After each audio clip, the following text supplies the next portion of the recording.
OTB AM. With Gillette. Get into your flow with the new Gillette Labs Razor with exfoliating bar. It's 7:30. You're welcome along to Thursday's OTB AM. Eoin and Shane with you right the way through until 10 o'clock this morning. We're going to have Ronan O'Gara with us very shortly for a look ahead to Ireland's tour to New Zealand.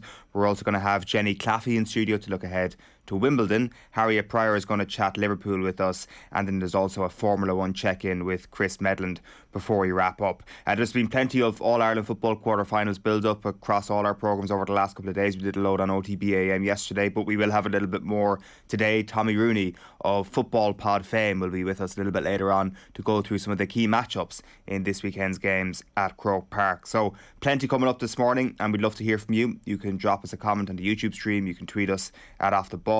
Shane Hannon is beaming in live from Monaghan. Shane, how are you getting on? Very good morning, Eoin. How are things? Yeah, very well. You made the trip up to Derry last night to look at the Guinness 00 Roadshow with Off The Ball and a host of big names looking ahead to the big game this weekend. Yeah, quality night's crack up in Mahara, Eoin. Lovely drive up as well, nice and scenic from Monaghan. Only about an hour and 20, hour and 25 from the house here in Monaghan town. But as soon as you enter into County Derry, you can see and feel the atmosphere and the vibe of the Ulster champions. Like, you have the usual crack, and it's probably something to do with the fact that we have the kind of novel pairing, especially on one side of the draw. To see the bunting and the literally, not exaggerating, is to see a lot of kids running around wearing the jerseys. Obviously, there's a bit of an atmosphere in the county ahead of Saturday, and really, there's an air of confidence, Owen, as well, because you couldn't have picked a nicer draw for Derry, with all respect to Clare, and also with the knowledge that, to be honest, Clare watching that draw as well probably would have wanted Derry themselves. So it's kind of a tantalising prospect on Saturday. Two teams that really wanted each other. Yeah, it's a great draw. Is that the sense that you get from people last night and those people who were actually on the show, that Derry are strong favourites for Saturday, or is the lack of success over the last couple of years, is that enough of a reason for them to be uber cautious before Saturday?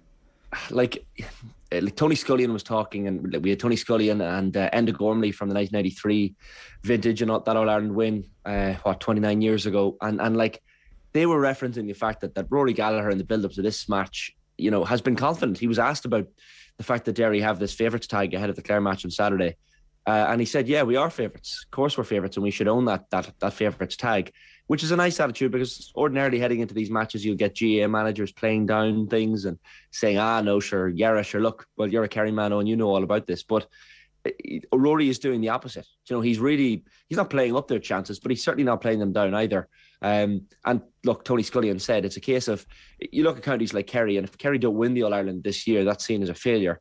But Tony Scullion's point was, if Derry don't get the chance to go up that road to Dublin to prepare for an All-Ireland semi-final at least, then this year will be considered a failure, and the Anglo-Celt will be tarnished somewhat, because to go the hard route and to beat Tyrone, Monaghan and Donegal in your Ulster Championship games and win the Ulster that way is the most difficult route to do it. So, then if they go up to Croke Park and lose a quarter-final against Clare, it certainly does put a tarnish on their year. But there's definitely an air of confidence. There's an air of nervousness as well because of this favourites tag. But to get some of those stories, Owen, from 1993, and look, all of these stories will be across the Off The Ball social channels as podcast and YouTube across today and tomorrow. Eddie Brennan as well, great feature interview with Eddie and Joe Malloy and Maura Trassa as well, talking about the Shefflin Cody relationship and Eddie's own managerial ambitions now from beyond here. I know he was in charge of Laois, and he was involved with Kula as well. But some of these 93 stories, Owen, talking Brawley, I often thought about the fact that Joe Brawley often spoke about the feeling after winning that All-Ireland in 93, sitting in the Cat in the Cage pub in Drumcondra and feeling anticlimactic, that is this all there is? All that hype and build up for an All-Ireland. And Tony Scullion and Enda Gormley just threw that out the window last night and said, none of the rest of the Derry players, certainly those two lads last night, didn't agree, and it was everything they could have hoped for and more. Tony Scullion got very emotional talking about winning the Sam Maguire and leaving it on his father's knee at home. Taking it back to your home village and your home club. So it really whetted the appetite ahead of this weekend. Yeah, there's a phenomenal book that was written a couple of years ago, Boys in '93. It's very, you could get it read in a day if you wanted to, and it just charts the incredible soap opera that occurs not only in the build up to that '93 All Ireland, but everything that happened afterwards, and like the legend that is Eamon Coleman. Like, I mean, there were no statuses for legends, it seemed, in Derry, even after winning an All Ireland in 1993. Some of the politicking that went on in the aftermath of that, it's a fascinating county, a fascinating place, and that success was one of the great stories, just one of the great eras, I think, for Gaelic games in general, in both codes, like the 90s, when you go back to it. Like the hurling obviously is rightfully lauded during those few years as unpredictable and kind of a revolutionary time for the sport, and unpredictable. Football was very much the same, and the rise of the Ulster teams was something that was going to send ripples into the 2000s as well. So I'm really looking forward to listening back to some of that, Shane. I'm glad it all went well. I presume as a Monaghan man, though, you're kind of looking around this weekend and thinking, Jesus, if we had got through the front door in Ulster, granted that's a very hard thing to do every single year, but you must be thinking, geez, if we got through the front door, we'd be looking at a fairly good opportunity to do something historic this season. Yeah, and I think, look, if Monaghan had got over the task of Derry in that semi-final in the Athletic Grounds, you'd have been looking at an Ulster final against Donegal, and Donegal for Monaghan don't instill as much fear as, say, a Tyrone do. And the way Donegal performed in that final as well. I mean, courage is a word often used in Gaelic football and bandied around, and Brendan Devaney used it last night and spoke about how Donegal needed to play with more courage, and they didn't in that final. So yeah, it's definitely a what if kind of championship for a team like Monaghan, especially when you see the draw open up. But like, as someone when you're a neutral left now in the last 8, watching these matches, and look, I'm going to be there on Sunday for that double header. Wearing my Galway jersey, it has to be said as well, and nailing my colours to the mast. Like, I was born in County Armagh, Owen, but my dad and my entire family are one half of my family are all Galway people from down there in Dunmore in North Galway. So I'll be nailing my colours to the mast on Sunday and for the remainder of the championship. But to see that side of the draw, Armagh, Galway, Clare and Derry, one of those teams being in an All-Ireland final, it adds a bit more interest, I think, to the championship. Like, all of a sudden, we all are looking forward to this potential, and look, with respect to Mayo and Cork, this potential and probable Kerry-Dublin All-Ireland semi-final, it's kind of what we're gearing up towards, and realistically, it'll be the first test the Dubs certainly have got. I expect them to have too much for Cork this weekend. Kerry will at least have been a bit challenged, you would imagine, by Mayo. Obviously that league final aside, but Mayo were missing a number of quality players, probably 4 or 5 of their starting 15 for that game. So it's set up so nicely. I can't really call. Probably the only game you can't call with certainty is the Galway Armagh match. Like, Derry went down to Ennis in the league. Say what you want about the league, but they beat them quite handily down that day in Cusack Park. Probably means nothing after heading into this weekend. The big question, Owen, is: would you rather be in Derry's position, having won a hard Ulster Championship but had the bit of time in between, or would you rather be the battle-hardened Clare, having played very recently and in Croke Park as well? It's probably 6 of one, half dozen of the other, and it will mean nothing come throw-in on Saturday at 3:45. But it's certainly going to be a factor. Yeah, no, for sure. It's really interesting that this weekend, and even to kind of bring it back to the 90s, I think the very optimistic forecast at the start of this year would have been that Gaelic football was about to go on this unpredictable journey. We may end up coming out of this weekend with a situation where Dublin have absolutely creamed Cork and Kerry look very good against Mayo, and we start to think that maybe that won't be the case. But maybe there is an alternate universe where in a couple of weeks' time we are looking at something really special, where somebody on that other side of the draw does go all the way, does go and lift Sam Maguire, and maybe we are on the cusp of something unpredictable over the next little while. I do think that's quite optimistic from a neutral standpoint. Maybe it'll be Kerry, Dublin, maybe Mayo, Tyrone might come back over the next couple of years, and maybe that'll just be it sewn up. But I do think that the other side of the draw does give a lot of hope for the optimist in Gaelic football this weekend especially. And you're right about Galway Armagh. I think it's very, very hard to just get any sort of definition on who will win this, because you don't even have a league game to go by this year. You don't have a league game to go by last year. There is just nothing really to cling on to when you're trying to say who is definitely going to win this game. But the arguments that are being made for one side or the other are pretty compelling. We are going to get you to predict these though. So do you want to start with that one, Shane, or where do you want to go with your quarterfinal predictions? Right, we'll start in order, I suppose, with Clare Derry. Like, I'm going to try and leave my Armagh Galway prediction to the end. It's too hard to predict. Like, I almost feel, and you've mentioned it there, Eoin, like there is something exciting happening in Ulster football at the minute, akin to that early 90s. Like the stories last night from like the lads talking about Eamon Coleman not even wanting to take the job originally in Derry. You know, he's taken over a Derry team that won in Ulster in 87, but then weren't achieving much thereafter. Ulster and Connacht teams were a laughingstock, really, as soon as they left the province. I mean, it was all Kerry plus the Leinster teams, essentially. But then what Down in 91 and 94, Donegal in 92 and Derry in 93 did was change everything. And I feel like this Derry and Armagh team of current are changing things massively in Ulster. And I would not be surprised whatsoever if one of those went all the way this year. Like Derry Clare, I just think Derry will have too much for Clare. Like I know Clare have played in Croke Park quite recently, but I mean, that's, and Colin Collins, I think he gets the credit. It's not like an undeserved thing, an unsung thing. Colin Collins, rightly so, gets the credit for keeping this group of players together, for keeping them in Division 2 as a solid Division 2 team year on year, which is not easy. But I just think, having seen this Derry team this year, I mean, to see the likes of Chrissy McCaig and Brendan Rodgers coming up from the back, you have Shane McGuigan up front, ripping shreds into teams as well.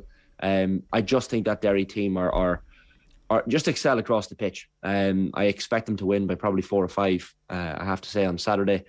Like, the second game on Saturday, hard to see past the Dubs. Like, it was mentioned last night at the roadshow in Mahara as well. Dublin haven't really been tested, but any team that puts, 5-17 on Kildare in a Leinster final, I mean, that's pretty intimidating for any team that comes up against them. Like Tony Scullion referenced the fact that Stephen Cluxton's not involved this year as being a massive factor, and we'll get to see just how big a factor that is when they probably meet Kerry in a semi-final. But you'd imagine they'd have too much for Cork. Free shot for Cork, don't get me wrong, and it's all bonus territory for them if they manage to win. But I just can't see it. So the Dubs for that one on Saturday. I'll start with Kerry Mayo. Like for Sunday, it's hard to know how this game is going to play out. David Clifford's fitness is going to be massive. You probably know more than me in terms of the talk in the county this week. And I know Jack O'Connor, he didn't play it down, but he said he's back involved in training. Didn't elaborate exactly how much training. He created a much bigger cloud than already existed around it. Yeah, he said nothing without essentially, but he's left us all wondering how fit is he. And like great conversations last night at this roadshow as well, talking about how do you mark David Clifford, regardless of whether he's fully fit or not. Like we saw what Padraig O'Hora tried to do. The lads making the point last night, you cannot, have a one-on-one situation against David Clifford. You can't stand behind him either. A lot of defenders tend to do that and let him get the ball and trust themselves that they'll be able to stop him. You have to stand in front of Clifford, play positive, and just not try your best to not let him get the ball, because once the ball is in his hand, half the damage is done. So we'll see how fit he is, but that's going to be a massive factor.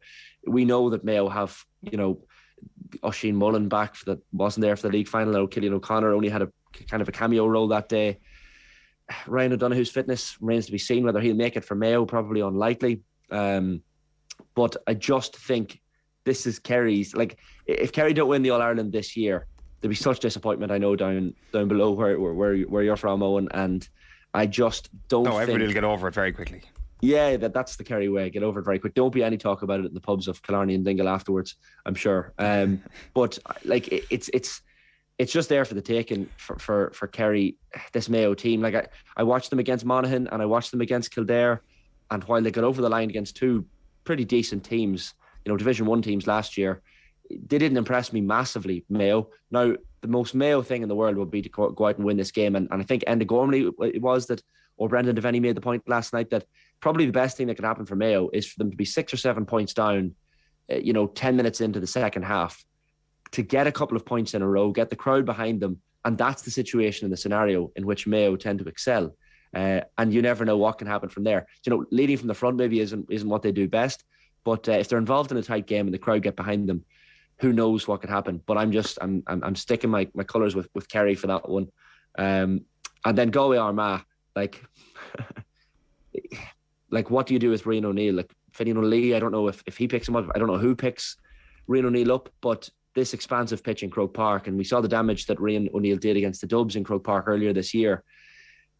Like, they will just have plans. Kieran Donaghy has added a serious amount to that Armagh backroom team in terms of their attacking prowess. We already know they have attacking prowess, but lumping those balls in like we saw in the first kick into Rory Grugan in that Ulster final, they'll have other things up their sleeve, this Armagh team. You can bet. They're very industrious. They're entrepreneurial. Like, Kieran McGinney will have a lot of things planned for this Galway team. The thing is, though, Galway are coming in under the shadows. Like, I remember my dad talking about the 1998 All-Ireland final against Kildare. All of the build-up was surrounding Kildare and them being favourites, Mick O'Dwyer's team being hard to beat. But the headlines in the papers were Galway were waiting in the long grass, as we all remember. And not quite long grass, but certainly the grass hasn't been cut for a couple of weeks, I would say, for Galway this time. Like, they won a Connacht championship in a tough fashion. Like, when you beat Mayo and beat Roscommon, you deserve to be Connacht champions. But then again, we don't really know where they're at because they haven't played. So it remains to be seen how they're going in training. I'm going to get off the fence. My arse is hurting from all these, the city on the fence, but could be extra time. Galway by 1. Galway by 1. You're sticking with your dad would be ashamed of you if you went anywhere other than Galway for that. I think it's a really good point though about the length of the grass that Galway might be currently situated in, and I think there's a recency bias around our analysis sometimes with these games because, you know, we've seen teams come through the back door in spectacular fashion, and Armagh are a perfect example of that. That is tattooed in our brains right now, that Armagh performance in the last round of the qualifiers, and we're like, wow, how can anybody beat them? And we sometimes forget about the performances that were put in at the provincial finals. Now granted, it's not just recency bias. There is a very real argument to be made that 2 weeks, one weekend off is a perfect run into an All-Ireland quarter-final, and that's why you might be able to back against the provincial winners. But there were some incredibly impressive showings in some of those provincial finals as well, Derry in particular, and I think we're maybe forgetting about it just a tad, and I think that's natural because the round 2 of the qualifiers was so dramatic, especially when it came to those Mayo and Armagh matches. So yeah, it's going to be a really interesting weekend. Fergus Keogh asks the question: is there a worry the final will be an embarrassing 20-point affair? I think that all depends on who gets to the final. I think if Derry are on one side of the final, I can't see Derry being beaten by 20 points by anybody. I can't see Galway getting beaten by 20 points by anybody in this era. I mean, what I'm basing it on is because of the last time they went up against Dublin in Croke Park in 2018. It wasn't embarrassing, but they were beaten well, and I know they missed a first half penalty, didn't they, that day? But I think that Galway have shown over the last couple of months that they've taken all those experiences from 2017-18 onwards and probably built on it, and I think they're a better team than them. And then that leaves Armagh and Clare, and if Clare get to the final and they'll have got over 2 huge games, and maybe that they would be the ones who would be susceptible to taking a bit of a whipping, and Armagh put in with Derry as well. So I don't think so, but again, I think maybe I'm looking at this in a very glass half full way. Dublin could get to a final and destroy anybody. If Mayo get to the final, I don't think they'll destroy anybody in the final because they'll always try and do it the hard way. So I don't think so, but who knows? Dublin, Kerry potentially could potentially justify that question. And Comco Productions asks, do Derry have the forwards to kick scores in crunch time in the biggest game of the year? And I guess we're going to find out. And I guess similar questions are being asked of Mayo at the moment about do they have the forwards to kick scores in crunch time. The good news for Derry and for Mayo is that when backs score points, they count the same as when forwards score points. I'm not sure if you knew that. So that will definitely hold them in good stead going into this weekend.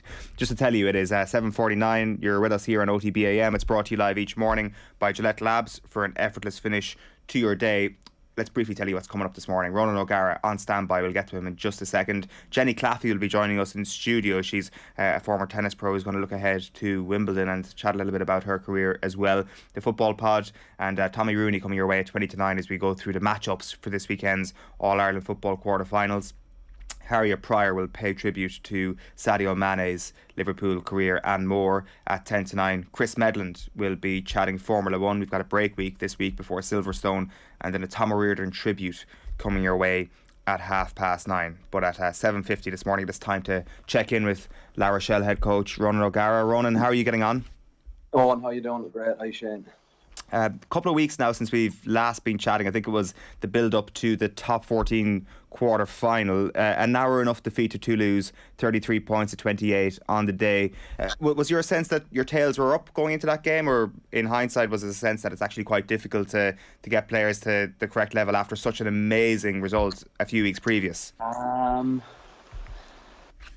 No, I think you'd have to be disappointed with the way the top 14 away game went to Toulouse, but the damage is probably done in our league form throughout the season. I think the key takeaway from this season would be you look who's in the final. It's Castres and it's Montpellier. Castres finished first, Montpellier finished second, and having that actual week off just gives you a huge advantage compared to the other teams, because you essentially get a week to freshen up. And the French teams have obviously played a difficult quarter-final the week previously, which, I mean, no matter how you try to decipher it, it does have an impact on freshness, especially if you're going 13 weeks in a row. And then other, I suppose, French teams, some of them play the top 14 like their lives depending on. A few teams probably have a go at both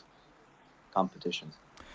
Be very interested in this, if we could invent like a Tri-Nations-esque tournament for yourselves, Toulouse and Leinster, and see who would actually come out on top of that with everybody playing each other week in, week out, because it seems that there is like just this incredible sequence of results and incredible games that have come up between those three teams, which obviously sit near the summit of European rugby right now.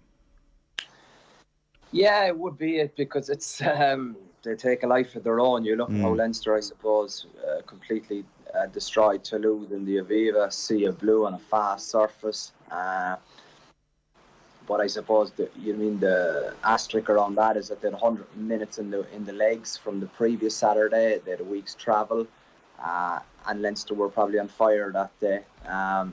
In Marseille, it's a one-off game when we play Leinster. It's probably more commanding performance by us, shall I say, at home in the semi-final the year previously, when it was a soulless ground with no supporters. So it's hard to kind of judge in that, but in terms of rugby content, we probably physically had a little bit more dominance in that game than we would have in the final, I would think. And then you look what Toulouse do to La Rochelle. There's no doubt about it. It's a bogey team. For us, the scoreline really flatters us, 33-28. We weren't in the game, but I think what should be probably remarked upon is that the boys never, I suppose, threw in the towel. They fought to the end and coming up 5 points short. We probably had previewed that if we stay with them, we win the game. But if you give them a 19-point lead, it's too much, because I think we are probably fitter than them. But at home, they were hurting, I suppose, from their exit, and that's what happens in these big games. Are you on holidays at the moment, Ronan, or is that just the back garden?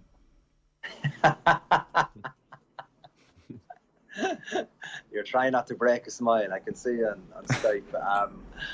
I'm on holidays. I wish it was my back garden. Whereabouts are you? I'm in Ibiza. First time ever. Oh, nice. What's that like? Yeah. So there's obviously two sides to the island, and the family side of it is to be recommended. It's beautiful. But you're on the other side, obviously.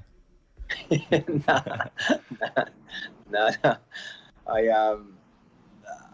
I'm good at winging it, but that would be taking it to a whole new level if I was to perform this morning and not slur my words if I was on the other side. So no, I'm concentrated and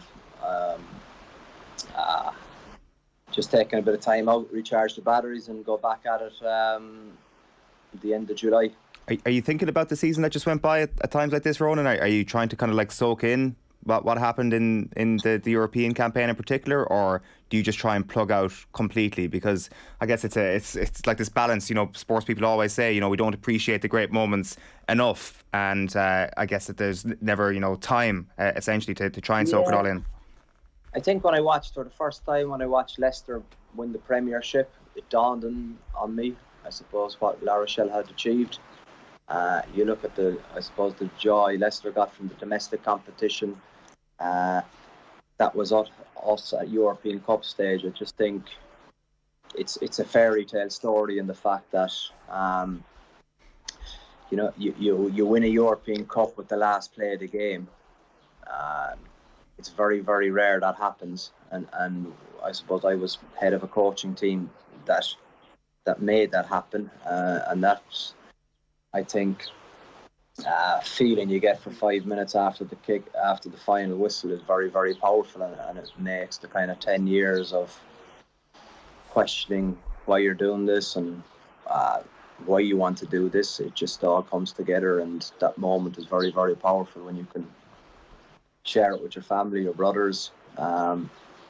It was amazing. Marseille, the soccer stadium, it's a mythical stadium, and I suppose that memory now is ingrained. But you got to move on. It's next game now. But you'd be foolish not to be grateful and not to reflect upon that. And then the flip side of that is, how can you go from that to driving on to having an attack on the domestic competition as well. I guess then the contrast between that and a player and somebody who would be playing Test rugby is that at this point of the year, regardless of all the success that you might have had during the season, is that you're thinking straight away summer tour. If you're an Ireland player right now, even if you've won silverware, you're thinking, right, okay, the All Blacks are next up, and maybe as a player, as I say, you just don't have any time to kind of like bask in the glory of what you might have achieved, because it's constantly on to the next thing in this rugby calendar. Yeah, it is. And I would say for the first time in a long while, there's a bite to this summer tour that may not have been considering, I suppose, the form of the provinces in terms of Ulster, probably a lot more consistent in their performances. Munster underperforming. Leinster would be disappointed with how, I suppose, the end of their season is. Connacht producing a lot of quality players. You mix that into the Irish pot, and you're going to New Zealand. The one thing that will be exposed in New Zealand will be a fragile mentality. So I suppose the top 2 inches are going to be absolutely crucial for the Irish team to, I suppose, optimise what they want out of it for the next month, because looking from afar, you would think that it's probably, this is the start of the World Cup. It has shades of England going to, I think, New Zealand in 2002, when they kind of, under Woodward, when they obviously identified that they had to win a test away from home before they were going to go on to win a World Cup. So, obviously Ireland are a little bit behind that in terms of, the superpowers at the minute probably are France, South Africa, and I think you always have to respect New Zealand because they're very good at peaking for World Cups. So from Ireland's point of view, it's a tour packed with opportunity for everyone on it at different stages of their career, because I think if you perform in New Zealand, you get an awful lot of credit and respect, because there's no uncertainty in terms of, is this player capable of thriving under the cauldron of high pressure Test rugby. You will find out in the next 5 games. Ronan, you referenced 2002 there, and I know probably heading into that year, New Zealand were a dominant force as well. 97 years, I think, was the last time Ireland had beaten them, for one thing. I remember reading different places that, even since then, and it's hard to believe it's 20 years on, about, yourself coming up against Jonah Lomu in that match. And interestingly as well, I know that was especially the game in Dunedin, the 15-6 defeat. I remember you talking about the yellow ball that was used in that game. And sometimes these are the small margins that can be, off-putting for a kicker like yourself on a day like that. And I think you talked about sheets of ice as well on the ball that were kind of putting you off. What are your memories of that particular game and that particular day in Dunedin? Well, what strikes me straight away from listening to your commentary is that's a great bunch of weak excuses in terms of there was sheets of ice on the ball. It was a yellow ball known as a pig, but you know what I mean? What did they say about a bad toolsman, isn't it? Or a bad craftsman blames his tools. So, like, that jumps out at me straight away. So I need to correct that straight away. And the fact that it was opportunities, but that's another example of not being able to handle the pressure. Those games were there to be won, but whatever stage of my mental development, I wasn't able to get us over the line. And that happens, but I think you learn from it and you become better. And then hopefully 3 years later, you probably found the benefit of succumbing on that tour to have a better result at the end of the day. But I think for people that probably haven't travelled to New Zealand, it's very, very different mentality to touring anywhere else. Maybe South Africa is similar. But they eat, sleep and drink rugby in New Zealand, and everyone has an opinion on the game, and their greatest strength is that every boy and girl wants to be a Black Fern or an All Black. That's the dream. You know, there's none of this I want to play football for Dublin or for Kerry, or I want to play soccer for Ireland, or I wouldn't mind being a tennis pro or a golf pro or have a go at rugby. Over there, it's very, very simple. The dream is, and everyone chases it, and when you look at it as an outsider in there, you're like, wow, this guy could make a great career for himself in Europe if he was to chase that dream and probably set up his family. But their I wouldn't say ignorance, but their inner desire to be an All Black has to be commended. It's so powerful, and is such a strong asset for keeping them based in New Zealand. Like I mentioned Jonah Lomu there, and probably he's more than just an excuse. He's a proper excuse. Like you can certainly use that one and get away with it. Like I remember you talking about on that tour specifically 20 years ago, you know, trying to hang on to his bootlaces, and you probably tried to do anything you could to try and stop Jonah Lomu, the late great Jonah Lomu. But when you saw that man running towards you, like what was going through your head, Ronan? It's actually it's incredible to think actually that two people of such different builds could be on the pitch at the same time. But he had such a caring heart, and he was such a good guy that he obviously was a competitor. He just wanted to get over the gain line. But like as he was kind of busting through you and kneeing you in the head and getting you out of the way, he'd nearly kind of carry you with you and place you gently so you wouldn't get crushed by his fall. So, yeah, geez, I remember him, and you remember Twigamala, Inga the winger, like some incredible species of players to produce, obviously from the islands down there as well. So it's great memories, obviously, great memories from playing against such special players that have unfortunately passed on. My cat would be able to tell the players all about what it's like facing that sort of fearsome All Black this summer as well. Can I ask about that O2 tour as well, Ronan? Like, is that a rough experience for you as a young out half? O2, I'm after mixing up. I was talking about England going to England. What year was that? That was the 01, so there was 2000, yeah? No, it was 03 World Cup. It was 03 World Cup. So Ireland go to New Zealand in 02, play there twice, lose the first one narrowly, lose the second one pretty healthily. You start both tests. You get taken off for Humphreys, I think, in the first test, and it's just. When did England play New Zealand? It could have been. Could it have been the same summer potentially, because it was only two tests? Yeah. Okay. So I'm not 100% sure. Don't take my word for it. No, I'm not mixing up the years though, isn't it? It was because they made that was a big statement for them. Yeah, going into the 2003 World Cup. So they had a New Zealand go to a tour there in 1998. They go to a tour there again in 2003 and 2004. Yeah, and then there's an autumn international in 2002, which they end up winning, and then they beat them 15-13 on the 14th of June 2003 in Wellington. So it's actually the same year as the World Cup, and then a win in the Northern Hemisphere the previous year. So it's back-to-back wins for England, which bring them right into a World Cup. Yes, so just to show they could do it, you know. Yeah. From Ireland's perspective, though, was that something that you were trying to do in 2002? You know, what is it, like 15 months out from a World Cup? We got to show that we can go down there and actually beat them. No, honestly, that wouldn't have been the mindset back then. No, but obviously,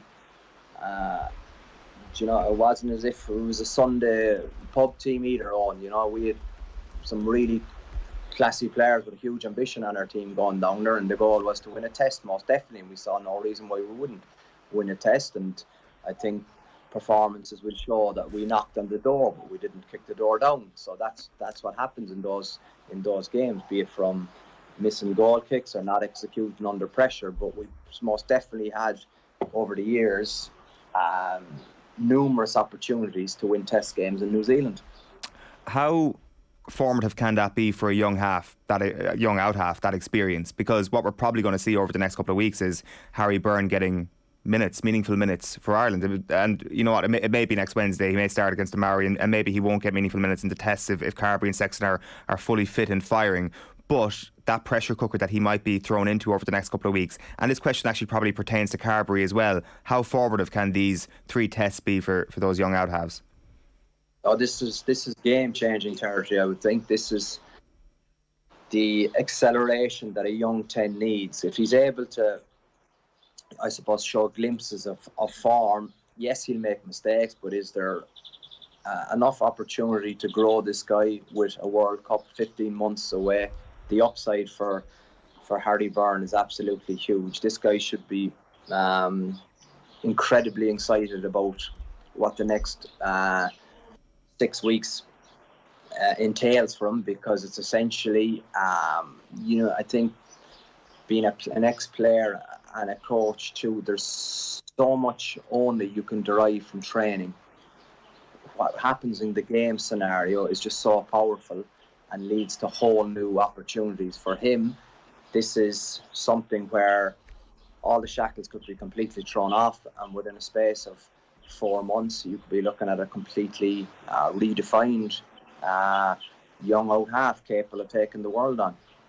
What can you say for certain right now about Harry Byrne, Ronan? Because it feels that there's a lot of things that are uncertain and a lot of things that I guess people are seeing in training and are being reported. But what can you say for certain right now about him and what he will bring to Ireland this summer if he plays?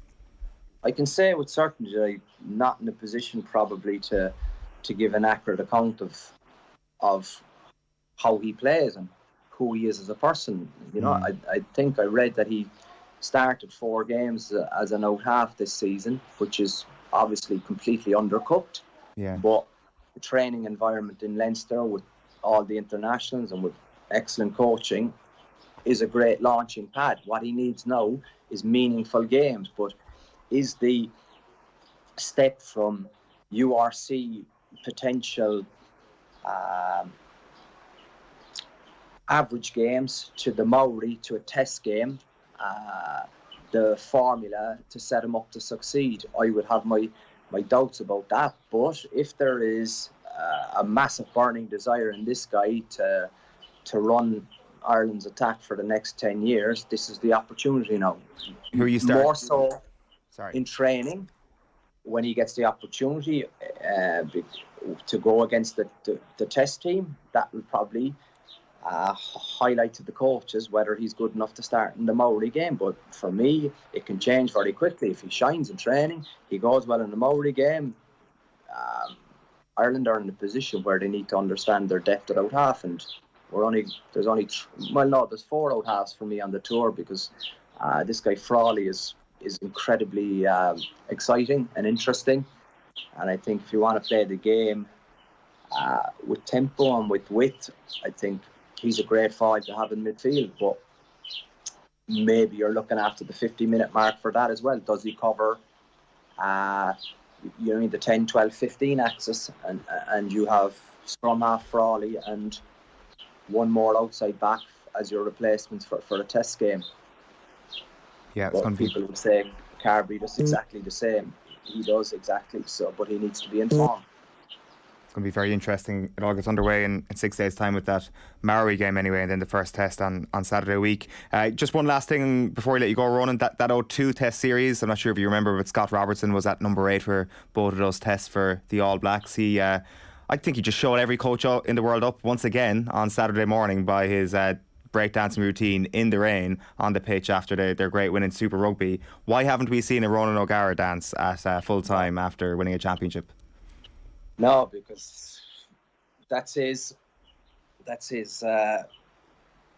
dance, that's his gig. That's not for me. I don't have that talent, unfortunately. I'd love to give it a crack, but that's not me. Yeah, it sounds like you're actually you're angry about it that you don't have the talent. Hidden in all of this is the unbelievable achievement of a 6-peat. I mean, that seems to be secondary to his breakdancing. I don't think he gets anywhere near the credit he deserves to mastermind that. And I think for people who saw that, I've never seen such a one-sided final in a game of rugby. They completely demolished, destroyed the Blues, and it was a masterclass. Yeah, they were absolutely sensational. Ronan, enjoy the quiet side of Ibiza. We'll chat to you soon. Cheers. See you, Shane. Bye, boys. Yeah, Ronan. Ronan O'Gara there on the line. It is 11 minutes past 8. You're with us here on OTB AM. OTB AM brought to you live each morning by Gillette Labs for an effortless finish to your day. And up next, we're going to be joined in studio by Irish tennis coach and ex-pro Jenny Claffey. But before that, here's the Republic of Ireland international Roman McLaughlin speaking ahead of the World Cup qualifier with Georgia on Monday. Back in a few. Talking about the confidence in the squad, but I suppose because of the success of the campaign so far, it brings added pressure. And a lot of people will look at the previous game against Georgia, think 11-0. It's just a case of turn up next Monday and it's job done. But how do the players cope with that pressure where there's previous games, you reference the Sweden game where you would have been underdogs. This is a game that you expect to win.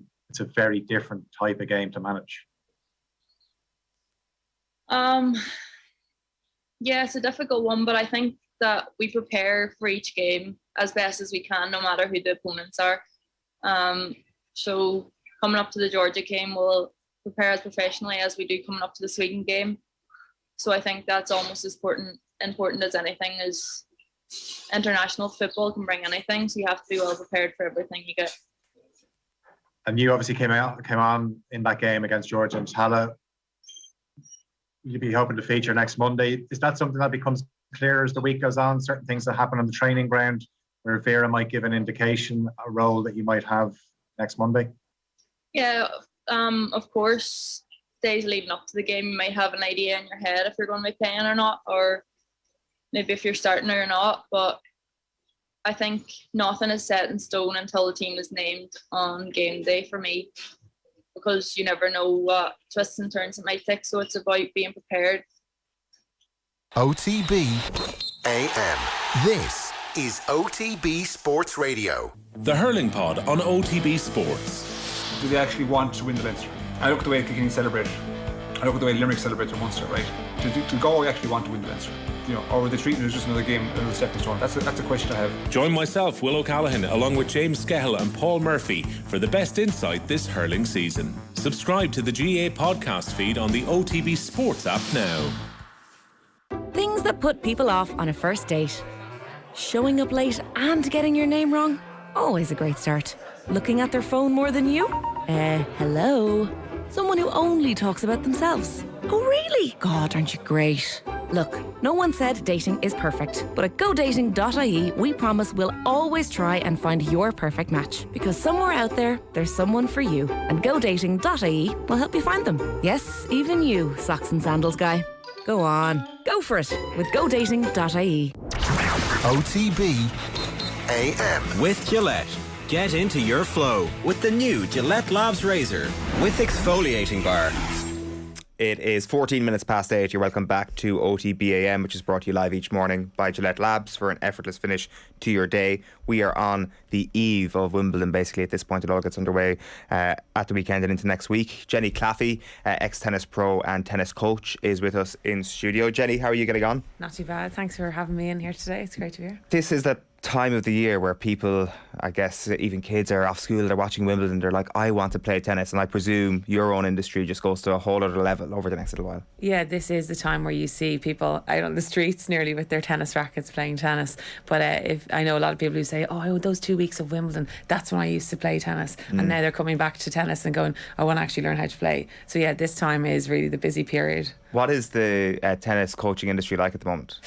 I think since COVID, it has hit an all level. Like, it's so high. There's so many people playing tennis. Obviously, there was a time there where golf and tennis were the only sports that you could play. Yeah. So, say for example, in the club that I'm in, we went from 250 members to 900. So There's been a huge increase in people participating in tennis, which is great. And has that maintained its way through to, I guess, the post-COVID times? Yeah. Yeah. And a lot of the clubs around Dublin are at their full capacity, so there's waiting lists to get in. Right. Okay. Yeah.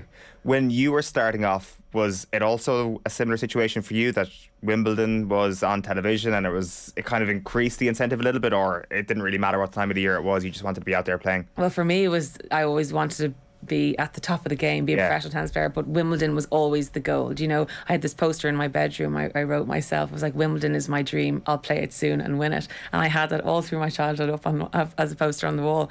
So Wimbledon was the most prestigious and the one that I think I wanted to win the most. I guess just the fact that it was like beamed into Irish living rooms every single summer, the idea that you can actually see your dream on TV every single year is the sort of incentive. So what other things informed it for you throughout the rest of the year? Like, I know obviously your mother was a tennis player as well, so I presume that helps when it comes to having this visualisation of what I want to do.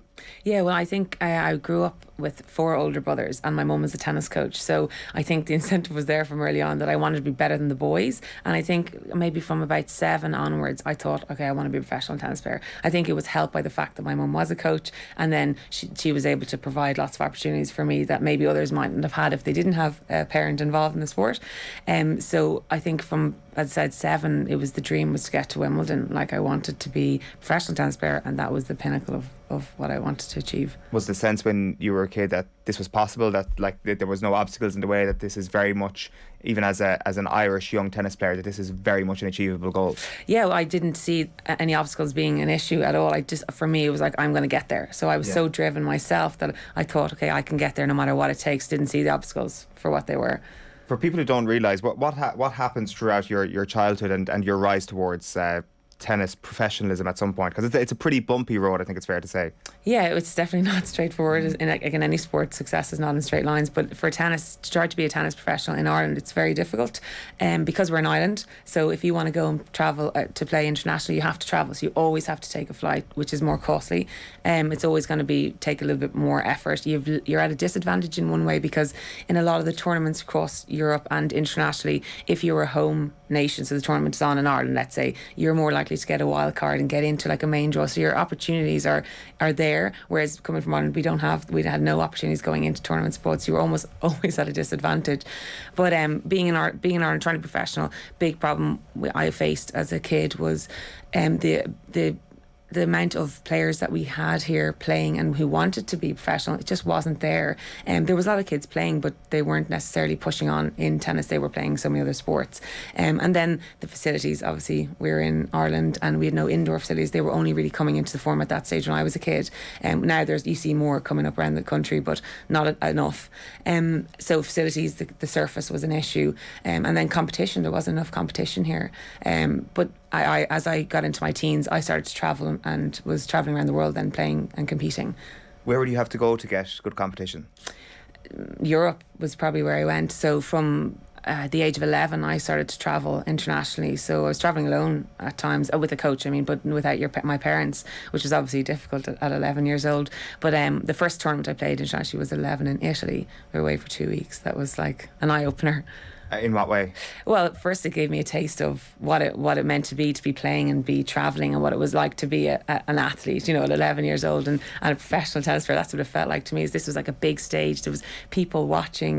I had Ireland written on the back of my t-shirt. Like, right. I felt so proud. This is amazing, and that really gave me a big taste of okay, I want this, and gave me the fire in the belly. You're representing your country now. Yeah, that meant that's a big deal. That's incredible. So when you talk about the lack of competition potentially within Ireland, the lack of facilities, is it a sense that even as an 11-year-old you're going abroad and you don't know if I'm ready for this until you actually get there? Yeah, you don't know what you're going to face. You can only presume that they're going to be these incredible tennis players. Obviously, if they're playing for their countries, they're going to be amazing. And they were. I remember being completely blown away by the competition when I was playing, like how good everybody was. Whereas in Ireland, if you're at the top, there might be maybe 4 to 6 players who are really good. There wasn't this huge depth of players, whereas over there was just so many good players. Everyone was amazing. How did he match up? On my first experience, we didn't win, let's just say that. Right. But I mean, no, we definitely weren't at the top. We didn't end up at the top of the pool, but it was great to get that experience and see what it was like out there and see what the competition is like. And as I said, I took that home with me and was like, okay, this is it, I can do this. Right, that's what I was just about to ask. So like, you see that experience, you go through that abroad, and you actually get home, and that Wimbledon poster becomes more of a reality after your experience. Yeah. It becomes more, the dream is kind of more realistic at this point. So what happens after that, and how do you go about building from that first experience? So as I said, I was 11 when I went there, so I remember coming back and saying it to my mum that I really want to do this, I want to be a professional. And then from there, she and my dad and my family, they provided every opportunity possible for me to then try and go on and follow this dream of mine. When I was in 4th year in school, so I was 15, I took the year off and moved to Spain to go to a tennis academy. Right. So that was kind of the biggest move I made. Before that, in those years between 11 and 15, I was training full time, before school, after school, travelling a little bit internationally. But at 15, I up and left and moved to Spain to go to an academy. And then I was right amongst then all the other players of my age and a little bit older. And I was really being exposed to what it's like to be a pro then at that stage. So I lived there for 4 months and was staying with a family over there, and that was a big shock to the system, but it was all in pursuit of this dream, this big goal of mine to be a professional tennis player. So it didn't matter what kind of heartache I was suffering or homesickness that I had. I wanted to get to Wimbledon. I decided Wimbledon was the dream. I hate to be unbelievably cliche here, but Agassi's book is obviously something that a lot of people use as a touch point on tennis, but just some of the things you said there, like even in his book about the fact that his dad would drive him everywhere to tournaments. Obviously being on an island is a big impact on your career as a young Irish tennis player, but also, as you mentioned there, the fact of going to a tennis academy. Like in his book, he details how he absolutely hated the tennis academy he was sent to, because it kind of just felt like this very regimented training camp all the time. Was that your experience as well? Is that what tennis training camps are? Well, I guess tennis is it's not a monotonous sport as such, but I mean, it's repetition. There's so much repetition involved. You go to these academies and you are churning in, day out, and you're just hitting as many tennis balls every day. And it was almost the same thing every day, but I knew that's what I needed. I wasn't getting that at home. Yeah. So I relished it and loved it and had this amazing opportunity to play against different players and people from different places. To me, that was amazing. I thought this was, oh my God, this is where I want to be, and how can I get better and how can I be better than these people and what's next for me? So I was always looking ahead. I was never kind of caught in that moment of oh, this is boring, or but this is what it's going to take. Jenny, fascinating to hear you talk there about the joy at representing your country and wearing that Irish vest. Just wondering, and I know you've been coaching now for what 13 or so years since your retirement, but how does that compare? That feeling of playing in a big tournament during your career versus now seeing maybe the look on a kid's face or a teenager's face who a small skill in the game suddenly clicks. How does that feeling from competing to coaching kind of compare? Yeah, it's a very different experience, definitely. In coaching, it's very rewarding. Whereas when I was playing competitively and going out to play matches, there was always this sense of enjoy this moment because this may never happen again. Go out there, those feelings that the in your belly that you get, the nerves, that feeling, you can never replicate that in your life ever. Nothing compares to that. Since retiring, I don't think I could ever emulate that feeling of nerves and okay, this is all on you. Go out there, do what you can do. But now when when I compare that to coaching, is that it's a little bit different. You don't get the fire in the belly, but you get a rewarding sense that you're helping people and maybe potentially helping them grow their dream into being tennis players.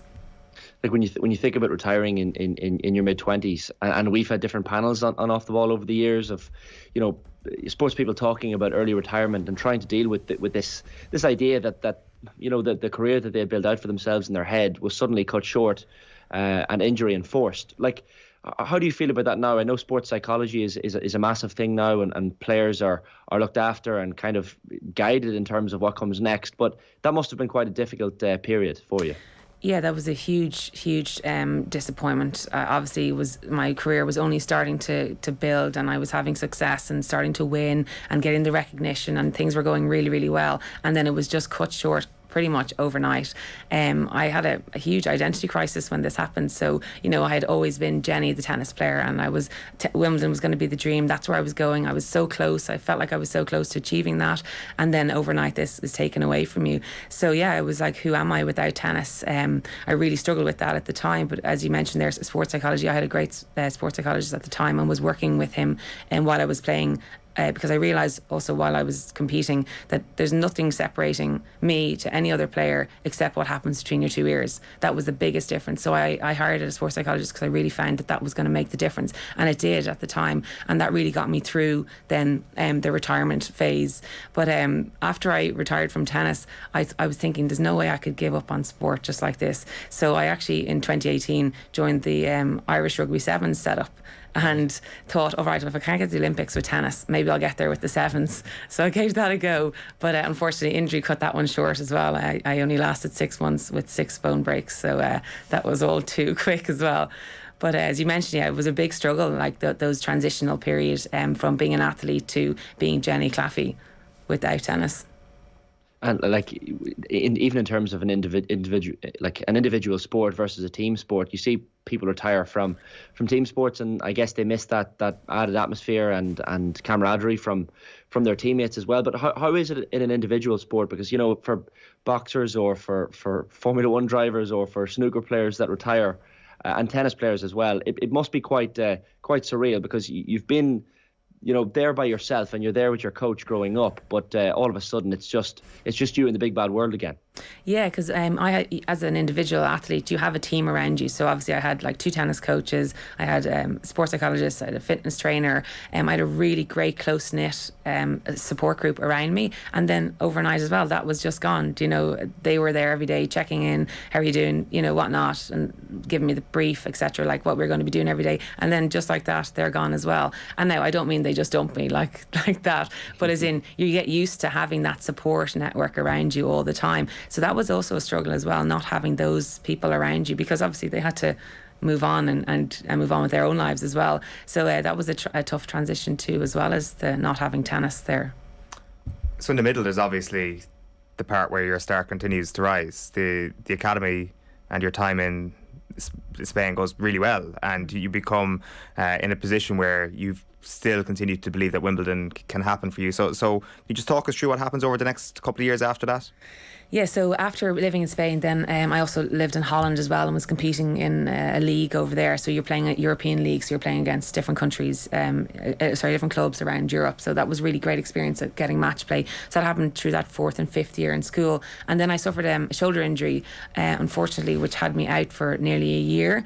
And then I was at that stage in 5th year in school, so I was only 16 at the time, where I was like, okay, am I going to pursue my education here in school, or are we going to homeschool and I'm going to make a career out of this? So that was kind of the really important, vital age to make that decision. Yeah. But I had an injury at the time, so we decided, okay, I'll finish out my education here in school. And then in 6th year I ended up getting glandular fever, and that had me out for 5 months as well. So I had nearly 2 years there off from the sport, and then it was kind of like, okay, is it too late now? And then I made a decision then to go to college in Dublin, because I'd missed 2 years of tennis. Like I thought, okay, it's how can I get back to that level and get competing overnight, which it just wasn't possible. So I went to college, and in hindsight maybe that wasn't the right decision in terms of for my playing career.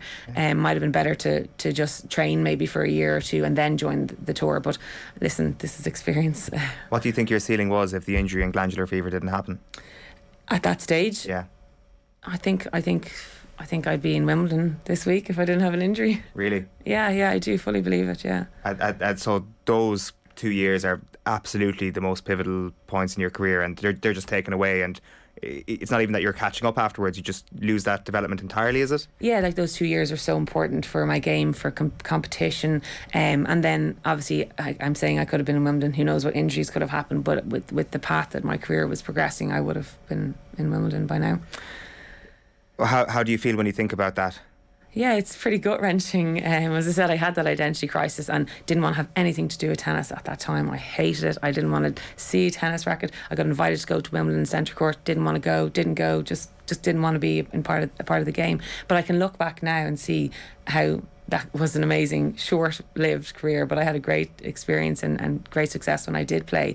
But I'm looking at some of the girls I competed against and beat, and who are playing in Wimbledon this week, and that's a bit sickening as well. Because we have so many conversations around sport in this country where, you just need to have such a volume of tennis players for there to be that one gifted person. And it turns out that people maybe aren't aware that the talent was there in this situation, and it was actually the injury. It was just the lack of luck as opposed to not having the gem in the system, Yeah. I mean, you could say that now about the system as well. Like, are there those talented players there, but they're just not getting the chance? Whereas I had the chance, I had every opportunity there, but unfortunately my body let me down. When did you get invited to Centre Court? In 2018. And what was the context around that? As in, why not? I didn't go. Yeah, exactly. And what was they were inviting you just as an ex-pro sort of thing to? Just friends of mine who were living in London, and had tickets, and they were like, "Do you want to come?" I was like, "Okay." No. I said no. This was just purely recreational, sort of to go along, watch the tennis for a while. You couldn't look at it. No, but I have to say, if there's any Wimbledon tickets going out, I will take them. I think everybody in Team OTB will be the same there. Yeah, join the queue. That's remarkable. I don't think. Sorry, Shane, do you want to come in there? No, I was just taking out loud there. I think when Jenny was talking about, falling out of love with the game, like, how did you fall in love with the game originally? Like, you think of a lot of rock stars on the tennis circuit back in the era where you were probably growing up. You had Navratilova and Hingis and women who just tore the sport asunder. I mean, who did you look up to in that period as people who were probably key figures in getting you to fall in love with the game in the first place? Well, the love of the game definitely came, from my mum and my family. I think, growing up with tennis, it was almost just byproduct that I was involved in it, and I think, as I said, that having my brothers I just wanted to be better than them, so that came from there, that love for my mum, and she is so passionate about the game. But like, my idol growing up was Kim Clijsters, so not sure if she's from Belgium, and also Serena Williams, so they were kind of at the top of the game at that stage, and I was looking up to them and thinking, okay, Serena Williams is who I want to be. I want to play like her, I want to be like her, I want to be strong like her, and I kind of moulded my game around how she played, because I wanted to be like the two of them. Like, even from your own career, and it kind of ties in nicely to our preview of Wimbledon as well, because a lot of people talking about Serena Williams' comeback at Eastbourne and how well she's looked, which is kind of, I guess, intimidating for the other players in that women's circuit in Wimbledon. But the player she was playing that doubles with, Ons Jabeur, this Tunisian who's now up to number 3 in the world. You have history with this girl. In fact, you battered her off the court at one stage. 6-love. Thank you for bringing that up. Yeah, so myself and Ons played when I was playing Federation Cup for Ireland. She was obviously playing for Tunisia, and we were playing in Egypt, and it was I think it was 1-1 in the tie, and it came down to this match, and we hammered her love. So that is my claim to fame, because she's now the number 3 seed in Wimbledon, and I have her as an outside favourite for Wimbledon. It's quite an incredible thing. Like, if she does go on to win Wimbledon now, you'll be desperately looking for the tapes of that match. But did you see anything? Like, obviously, if you beat her love, maybe this is a stupid question, but did you see anything in her at that point of her career where you thought she could go on and do bigger and better things? No, you see, like, at the time you look back and you think, like, as I said to you, like, you go to play these matches and everybody looks the same. Everybody has an amazing forehand. Everybody has an amazing backhand. It's hard to tell what's going to be the difference between people. Maybe she just needed to mature. She's a few years younger than I am, so maybe she just needed to mature a little bit more and gain a little bit more experience. And obviously she's done that very well, and she's certainly maximising her career now. You know, I'm looking at her playing with Serena Williams going, that could be me. That should be me. Yeah, and it's not even a tongue-in-cheek thing. It's like, it seriously could be. Yeah, like that's what I mean. Looking at those players, I'm like, who I've beaten and people I've played against, and you're like, that is where it really hits you hard. Is this still a work in progress, trying to come to terms with that? Does it look that way? No, I've accepted it now. No, I've definitely accepted it. Yeah, and I can look back positively at the career and the time that I spent and gave to tennis, and I have absolutely no regrets really, other than maybe making that decision at 16 to 18. But other than that, I have no regrets about what went on. Because I guess nobody makes it to the top of the game without being unbelievably obsessed with it. Like, it would be totally understandable if there was still like this huge sort of not a feeling of regret, but this feeling of, no, I guess it is regret. A feeling of regret about how the whole thing went. It would be totally in keeping with the elite athlete's mindset. Well, I would be lying if I said that I'm not absolutely sickened that I'm not playing in Wimbledon. And as I said, with those girls who are on the same trajectory as me, playing alongside them, knowing that I have beaten them, that I could be better than them, knowing that I could be playing over there, representing Ireland, representing myself, my family, everybody. You know, that is something that still goes through my mind, and I just try not to think about it, I guess, if I'm being honest. Obviously the injuries are something that you couldn't really have seen coming, but if you could go back and, you know, try and change things with regards to the system or to the opportunities that you had as a young tennis player, what would you change? And I guess that's probably a question about where tennis is at the moment for very talented youngsters in this country. I think something that definitely needs to change here is like the attitude towards tennis. So like people actually believing that there is an opportunity that you can become a professional tennis player in Ireland. It doesn't have to be that you have to choose other sports. So like there are, as you mentioned there can be these gems, diamonds in the rough, who are that talented and who can become professional tennis players. But you want to be able to do it here at home, not have to ship away, you know, move away at 15 and be away from your family and all that. So I think there's an attitude definitely towards tennis here that needs to change. I think it needs to come from the absolute, like the grassroots level, and from coaches as well. I think a lot of coaches in Ireland are, and rightly so, are out making a living from coaching, whereas there are not that many who are able to give all that time to those amazing talented players, because you need to obviously be, you know, accommodating your own life as well. So I think that the coaches, the system here with the coaches, like the attitude towards, if you see a talented player, how do you take them further? It's just not really very clearly laid out here. What's the answer at the moment if you are presented with a very talented player? Well, so I have a situation at the moment where a kid who's attending coaching he's only 9 and he's really talented, and I'm going, what do I do with him now? You know, I know what he needs, but I can't give that to him. In terms of, I don't have the time, unless they were, you know, able to afford to hire you full time and you could go full time with him. It's not available here.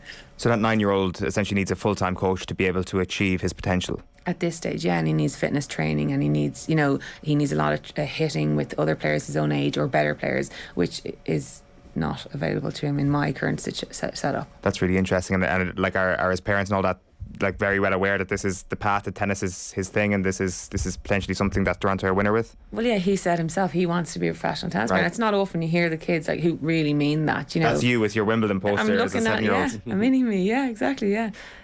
Is it okay if we talk about Wimbledon this year? Really, yeah. Or is it too sore a subject? Where are the tissues here? Serena's back. How has she looked so far? Yeah, amazing to have Serena Williams back. Firstly, you just have to say that kind of largely came out of the blue there. She announced 2 weeks ago on social media she was going to enter Wimbledon. She's playing this week, as we know, with Ons Jabeur in doubles. Apparently she's not looking too bad, but you know, she wasn't serving as well as she can, and her serve is a huge weapon for her on grass court. I think this is going to be a very interesting Wimbledon with her name in the mix, because I think she still has the power or presence of Serena Williams, so a lot of the players in the draw will lose just based on the fact that she's there playing Serena Williams. But it's very hard to see how she's going to really make a dent in the draw when she hasn't played for a year. She hasn't played a match since last year in Wimbledon, the first round of Wimbledon. Nobody seems to know what kind of training has been going on, but could this be Serena Williams' swan song? Could she go ahead and have that end that amazing career that she's had and match Margaret Court with the 24 Grand Slams? You'd like to see it, but Absolutely. I'm not sure that this is the end, or the end for her. It's funny, Jenny, you mentioned the Serena's serve there, and like that's something possibly people have been speaking about from Eastbourne, that and it may seem an obvious thing, but she is serving and returning really, really well, and like the Serena of old, like heading into a major tournament, and again as a coach, maybe with your coach's hat on here as well, how important, again it seems obvious, but how important is that, having the serving and returning part of your game completely nailed down, and no rustiness whatsoever? Yeah, that's essential part of the game. Of serve and return are the two most important elements in the tennis game. So especially for a player like Williams, who would have won a lot of points off her serve with aces or unreturnable, like forced errors off her serve, if she hasn't been playing and she's not match tight in those tight moments, can she produce those serves? Can she get them into the corner where she needs them to be? As well as that, though, playing on grass, grass is a very fast surface, so you need to move very well on a grass court. You need to stay very low, take the ball very early, which suits her game, but she has been known for her movement in the past not being the strongest part of her game. So if she's been out of the game for a year, it's going to be hard to see how she's going to be flying around the court as such, and penetrating the ball the way she can do if she doesn't have that match tightness, and in those moments where she needs the 30 all in the game, or the juice points where she needs to produce the big serve or the big return, does she have that? Like it was a big moment, like when Serena lost Patrick Mouratoglou, her coach, when he went off to I guess coach Simona Halep quite recently, and like 10 years with Serena is quite a long time, and you spoke about the importance of that coach and that coach-player relationship as well. Like, how big is that? Like, is that like, I don't know, is that like, it's almost like the Karate Kid, Mr. Miyagi thing. You need that person who's so close to you. Like, that must have been quite a big thing for Serena to lose Patrick, and probably is why there were so many retirement rumours fueling around over the last month or two. Yeah, I would have felt the same. I would have thought that when Mouratoglou left to go to Halep, that was the end of Serena, but she's back. The coach-player relationship is essential and paramount to the success of your career, really, because they are the person you turn to after matches. They are the first person you call. They're there at every training session. You have that special bond with your coach, and they know you better than yourself. And well, if you can develop a relationship like that, then you're very lucky. And I was very lucky to have that with a number of my coaches. And speaking of that, if you look at Emma Raducanu and her coach's situation, she's looking for a fourth coach now in the last year. So I definitely think that's playing into the fact that she's not having the success that we all expect her to. Just before we wrap, Jenny, could we get a quick prediction on each of the draws, men's and women's? Okay, women's, I'm going to say Iga Swiatek. Okay. The obvious. She'll be able to transfer it from clay, you think? I think with her 6 title tournament wins in a row, I think definitely she's going to. Ons Jabeur is my outside favourite, and the men's. Please not for Jenny Claffey, so I won't say the mind. And then for the men, Djokovic probably. Unfortunately, I think he's going to win this one. But outside favourite, I look at Berrettini of Italy. He just won Queens there last week. Yeah. And Kyrgios is an exciting player to look out for. That'd be great. He's always one. He will be featured on this show day in, day out over the next couple of weeks, thanks to Colin Buig, no question about it. Jenny, that was really interesting stuff. Thanks a million for popping into us this morning. Up next, we are chatting to the Football Pod's Tommy Rooney. He's going to be picking his key matchups ahead of this weekend's All-Ireland quarter-finals, but there was a message from the news round and Mick McCarthy last night. Have a look. These teams playing each other. Yeah. Well, we've got it this Sunday, and I don't think that there's that level of excitement for this, because I don't think, like, it's funny, if Mayo win this Sunday, there's a clip from the Football Pod with Paddy and James that will be played over and over again. I'll probably be the one playing it here, but it's like, Tommy's like, Kerry have a chance, or they may have a chance. No, absolutely none whatsoever. And both of them doubled down. They were given 3 or 4 chances to kind of say maybe or it could if this happened or whatever, and they're just like, no chance whatsoever. And I think that's the feeling everybody has. I think there's like, we're used to Mayo miracles and them finding it where we don't think it's there. Yeah. But I feel like any logic in you thinks that even for them it's going to be a step too far. When has logic ever applied to Mayo? We don't know anything about Kerry because they haven't played anyone yet. When has logic ever applied to Mayo? It never has, but that's what I'm saying, that even with the even with the weight that you apply to to Mayo when you're talking about logic, still some has to. There's a great moment in this week's Football Pod where Paddy Andrews is clearly the most confident of the 3 people on the podcast in the outcome this weekend. Very, very certain that Kerry are going to beat Mayo. And Tommy Rooney, moderating it, jumps in and says, are Kerry overconfident here, despite the fact that it's the Dublin man who is building Kerry up this weekend more than anybody else? Tommy Rooney, a very good morning to you. Morning on. Hello Shane, how you doing, boys? Why is everybody writing Mayo off? What is going on? Why have we forgotten that Mayo are Mayo? I don't know, Owen. And I do know that you're doing great work behind the scenes to try and address that. I know that you've been chipping away at this overconfidence, this exuberance of, being sure that there's going to be a Dublin-Kerry semi-final. I don't know, because I just have a sneaky feeling that this Mayo team are Mayo. Like, they have stuttered through the qualifiers.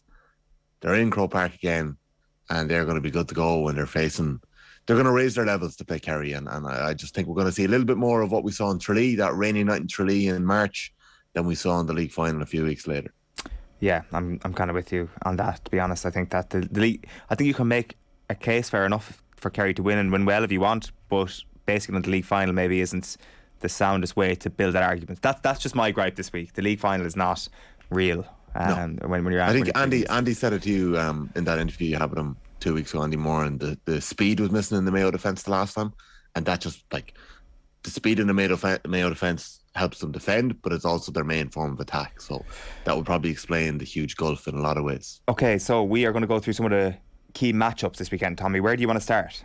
Well, I'm going to start with the one matchup that I'm sure is going to happen on, and that is Galway Sean Kelly taking Rian O'Neill, and it is one of a couple of key areas, battle areas, that's going to take place in this game on Sunday.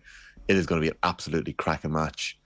I really hope it lives up to the expectation, because we've got two teams here that are just that can be very exciting to watch. They have very exciting players. I think Kelly is made for Rian O'Neill. I think Rian O'Neill had way too much freedom against Donegal. Brendan McCall had done a really good job on him in the league, and O'Neill just, I don't know whether he had a chip on his shoulder, because a few people have been questioning whether or not he'd had a proper championship performance yet. They've been saying he hasn't scored enough from playing championship. Well, he delivered. 1-7 the last day against Donegal, kicked 5 points from play. I think Rian O'Neill is going to love playing in Croke Park. He's a rock star.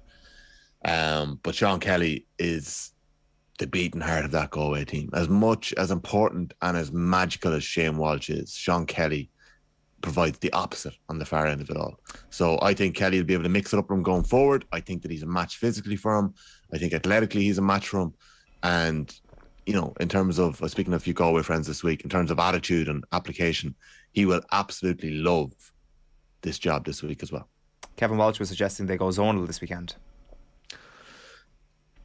I think there's probably going to be a mixture of that too, but I don't think you can leave Rian O'Neill in the zone. Like, I would absolutely listen to what Kevin Walsh is saying, but I don't think you leave Rian O'Neill in the zone. Like, Tommy, knowing what to do with Rian O'Neill is one thing, but lumping long balls in as well on that key goalkeeper, like Conor Gleeson, the Dunmore man, has been iffy in some of the games for Galway. Probably one of their weaker points. Like, you think back to Ethan Rafferty's performance against Donegal the second day out, excellent. But that opening day against Donegal, there were weaknesses there. And listening to Tony Scullion and Enda Gormley and Brendan Devaney last night up in Mahara, like, they spoke about how the goalkeeping position we know is so massive in Gaelic football. But I feel like in this game, with all the focus and talk there has been around Ethan Rafferty and what he brings out the pitch as well, and on Conor Gleeson, that the goalkeeping position in this game could be a massive factor here as well. Big time, Shane. Yeah. I do think both teams are going to employ presses at various stages. I don't think any of them are as good as Dublin, Mayo and Kerry at employing presses, because they can absolutely destroy you with a press. Like, all you need is one kick out to go wrong and it's a goal against you, and it can absolutely rattle you. Look what happened to Donegal with Patton's 2 kickouts. You know, it wasn't all Patton's fault, but the whole game changed in that 3 or 4 minute spell. So kickouts are going to be massive. But like, on the flip side, I have no idea what Armagh are going to do with Shane Walsh. Maybe they're going to do what Kevin Walsh said and go zonal and maybe double up or put 2 people on him. But the matchup that I'm sure is going to happen, and it's going to be one well worth watching, is Kelly on Rian O'Neill. One of the things that we need to factor in, lads, for Sunday is that Sunday could be an absolute washout. The conditions are not going to be good. This is not going to be summer football. When you talk about Kerry Mayo in the league in Tralee, that might actually be the real sort of thing to look towards, because it could be similar enough conditions. We've seen games in the rain famously in a quarter-final stage as well. So that could be another factor that will, I guess, inform some of our predictions. So that's your Armagh Galway matchup, Tommy. Yes. Where's your next one? My next one is David Clifford. Now, let's not get into the argument or the speculation of whether he's going to start or not. If he starts, what are Mayo going to do with him? Brady yesterday was saying Keegan. Yeah. And a sweeper, it sounded like. Keegan on a sweeper. I think I go for O'Hora and a sweeper. O'Hora and a sweeper, okay. I think I put O'Hora in there again. You wouldn't do that to O'Hora. Per Padraig, you can't do that to him again. He's already had the worst day of his life in the league final. I don't know, Shane. I think he'd love that. I think there's only so much you can do with David Clifford. I really do. I think, we've mentioned it all before. He had one of the all-time great semi-final performances against Ronan McNamee. And McNamee did a brilliant job on him. McNamee and the Tyrone defence. Clifford still kicked 8 points. And, probably would have won that game for Kerry if he hadn't been given a hospital pass that Morgan ended up cleaning him out of it and he went off injured. I think they'll stick O'Hora on him because you want Keegan going forward and kicking points. You want, Mullen breaking forward. I think Mullen's a match for Shawnee O'Shea. But I just think Clifford, regardless of he's 75%, 80%, 100%, 110% ready to go, you just got to have a plan for him. And I think putting Padraig Horan on him, making sure he doesn't score a goal, I think that is the best thing that Mayo can do. And I think it's obviously doubling up. I think they're going to play an extra man that's going to drop and facilitate their wing backs to attack. So I think we might see James O'Donoghue suggested Stephen Cohen at 12, Aidan O'Shea at 11, and the two of them dropping. I don't know if they can do both of those. I think Gavin White has to be stopped. Brian O'Bughley has to be stopped. So, I think we'll have one lad dropping. So I think Aidan O'Shea could end up in the full forward line and Cohen could end up in the half forward line. But that's the key matchup. I just thought it's hard to know what they're going to do. Keegan, is a good shout. I'm sure he'd take on the task and he'd do it exceptionally well. But I just think put O'Hora on him and free Keegan up a little bit on the other side. Anything else that's sticking out matchups wise, Tommy, this weekend? I think Derry Clare is going to be a really, really interesting game. And I think I tried to make the case on the pod. The lads didn't necessarily agree with me. That I think not that Derry are going to choke in Croke Park, so don't quote me on that. And do remember that I called Derry to beat Tyrone. I do think it's a different story playing in Croke Park, championship football in Croke Park. Clare have it in the bones. That's going to be a help for them. Like Chris McKaig and Brendan Rodgers have done a sensational job on every single one of the opposition's best forwards the last 2 days out. So naturally you'd be expecting McKaig to take Sexton and Rodgers to take Cleary. I think that Rodgers-Cleary battle is going to be huge. Owen Cleary has been essentially Clare's marquee forward for the last couple of years.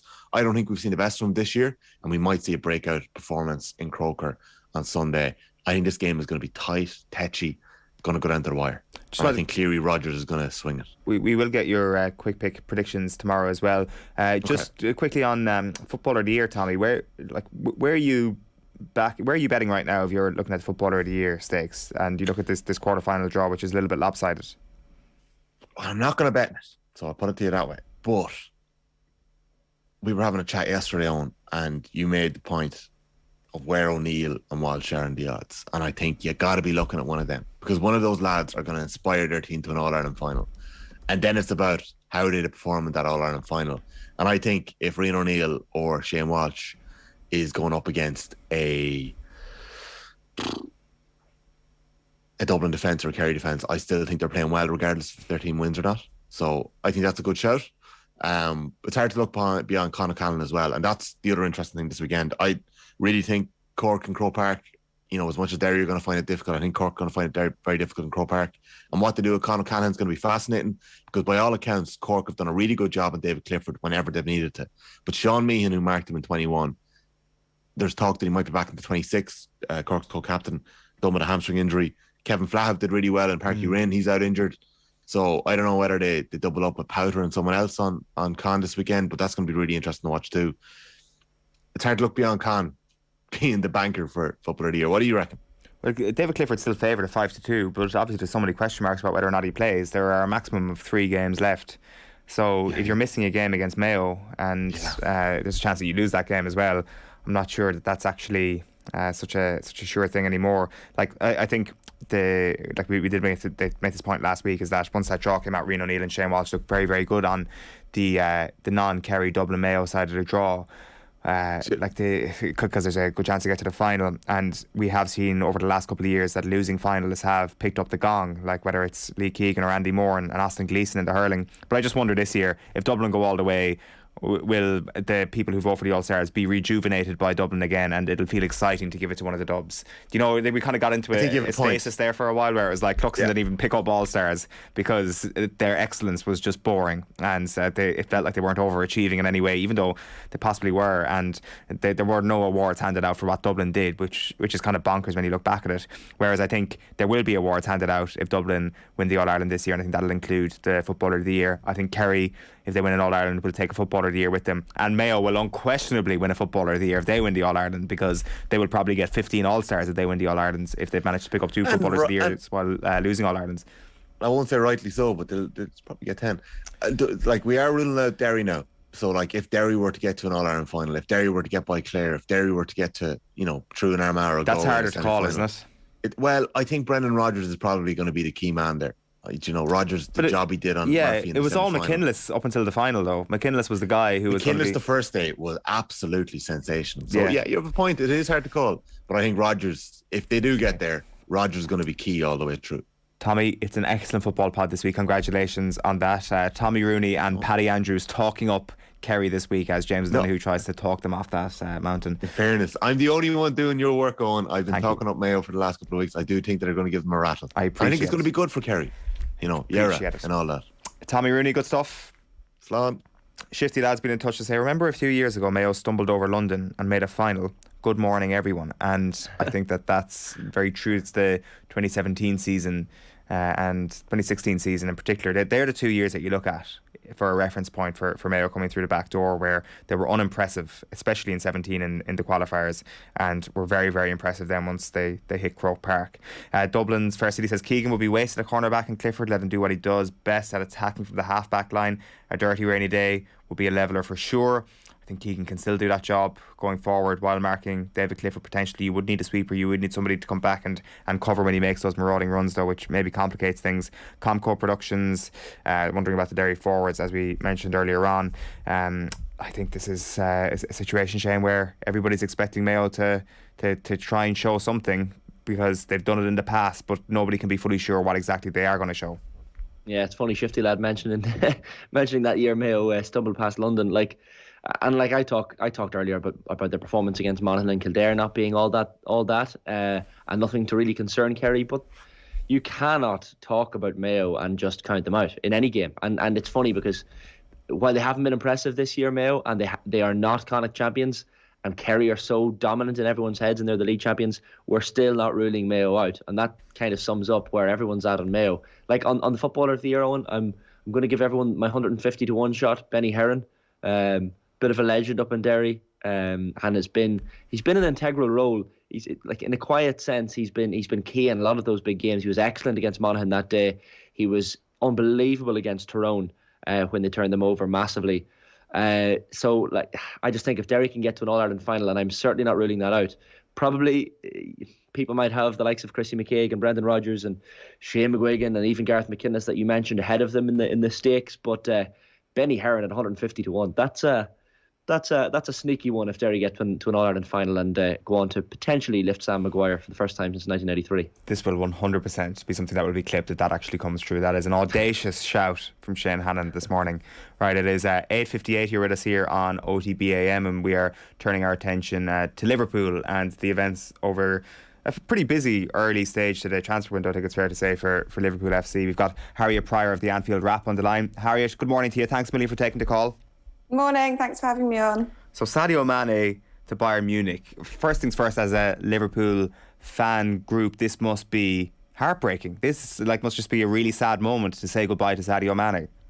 Yeah, I think we've known it's coming for a few weeks. It was building after the Champions League final, and even the rumours started before that. But now that it's official and we know that he has gone to Bayern Munich, and seeing him in a Bayern Munich shirt yesterday was a very strange feeling. So it's definitely a lot of sadness. But look, he was a Liverpool legend. He was with us for 6 seasons. We've got so many good memories from him. He contributed to all our success over the last few seasons under Jurgen Klopp. So if he wants a new challenge, we have to let him go on, and we wish him well. And he'll always be a legend in our eyes. But it's definitely a lot of sadness yesterday and today.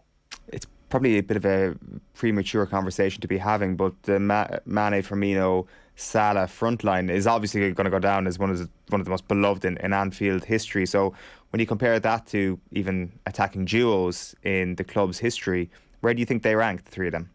Yeah, definitely. I think the trio of them, you have to say, is one of the best attacking options that Liverpool's ever had. And if you look at some of the goals are scored, the combinations, the way that they worked with each other, it's just unbelievable. And it does feel a bit now like an end of an era, one of them leaving. I think there was always a sense of inevitability that one of them would stay on and one of them would get a new contract, one of them would leave on a free maybe, and then one of them we'd sell.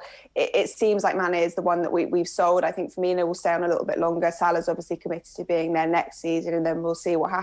But this certainly feels like the start of a Klopp 2.0, I like to call it. But you have to think that they are one of the best attacking forces that the Premier League has ever seen. They were electric together, and Bobby Firmino in his prime as well. I was one of my favourite players.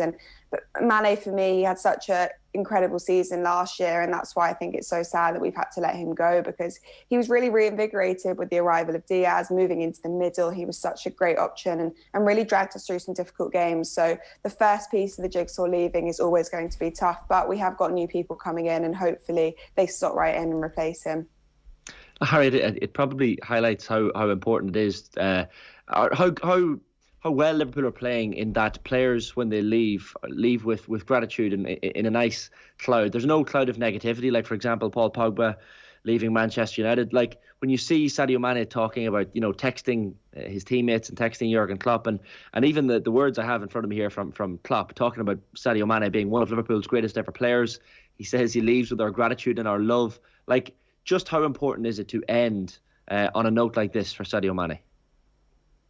Well, it's really important. I think if you look over the last few years, Klopp has really built this culture now that if a player says, right, it's my time, I want a new challenge, I want to move on, there's no real pushback. I think Klopp will have quiet conversations with them about what they see in their future. But if they decide it's their time to go, there's no fight with the player. There's no real sense of, no, you must stay, because Klopp knows that if they want to go, then they need to be able to go on and move on, because there's no point playing at Liverpool if their heart's not in it. And I think that's why they've built a culture now where there is a level of acceptance that when a player does move on, they can move on with the best wishes and still as a Liverpool legend. But it also comes down to how the player conducts themselves. And yes, Sadio Mane made a few comments in the last few weeks about leaving Liverpool that maybe didn't sit the best with the fan base. But I do think he went about it for the most part in a good way, and he did it in the right way. And also, he's had some of the best years of his career at Liverpool. He's 30 now. I think you can safely say he's had the peak of his career at Liverpool. So we can't begrudge him for being 30 and wanting to move on. So it's really important that these players leave with our best wishes and that they can come back and be welcome back to Anfield and Liverpool whenever that may be. Like Eoin mentioned there, like where maybe Mane's, strike partnership with Salah and Firmino ranks in terms of the greatest in Liverpool's sense. Unquestionably, Mane, and when you hear those quotes from Klopp talking about being one of the club's greatest ever players, like where do you feel he ranks in terms of the club's greatest ever number 10s? Like, I'm thinking of people like Michael Owen and John Barnes and John Toshak, probably of previous vintages as well. But in terms of number 10s at the club, where do you think he ranks overall? I think probably it's recency bias to me, and I'm a bit young to remember some of the people having watched play, John Barnes and all of that. But Sadio Mane for me ranks as up there with one of the greatest. And you only have to look at the amount of goals he scored on that Liverpool list of all-time greatest scorers, and he's right up there. And I think that's I don't think for a lot of people it's really sunk in just the player we're losing. And yes, we've got new people coming in, which has kind of distracts us a bit. But I think we sort of need to realise that we are losing one of the greatest number 10s the club has ever had. Maybe the greatest. He's such an incredible player.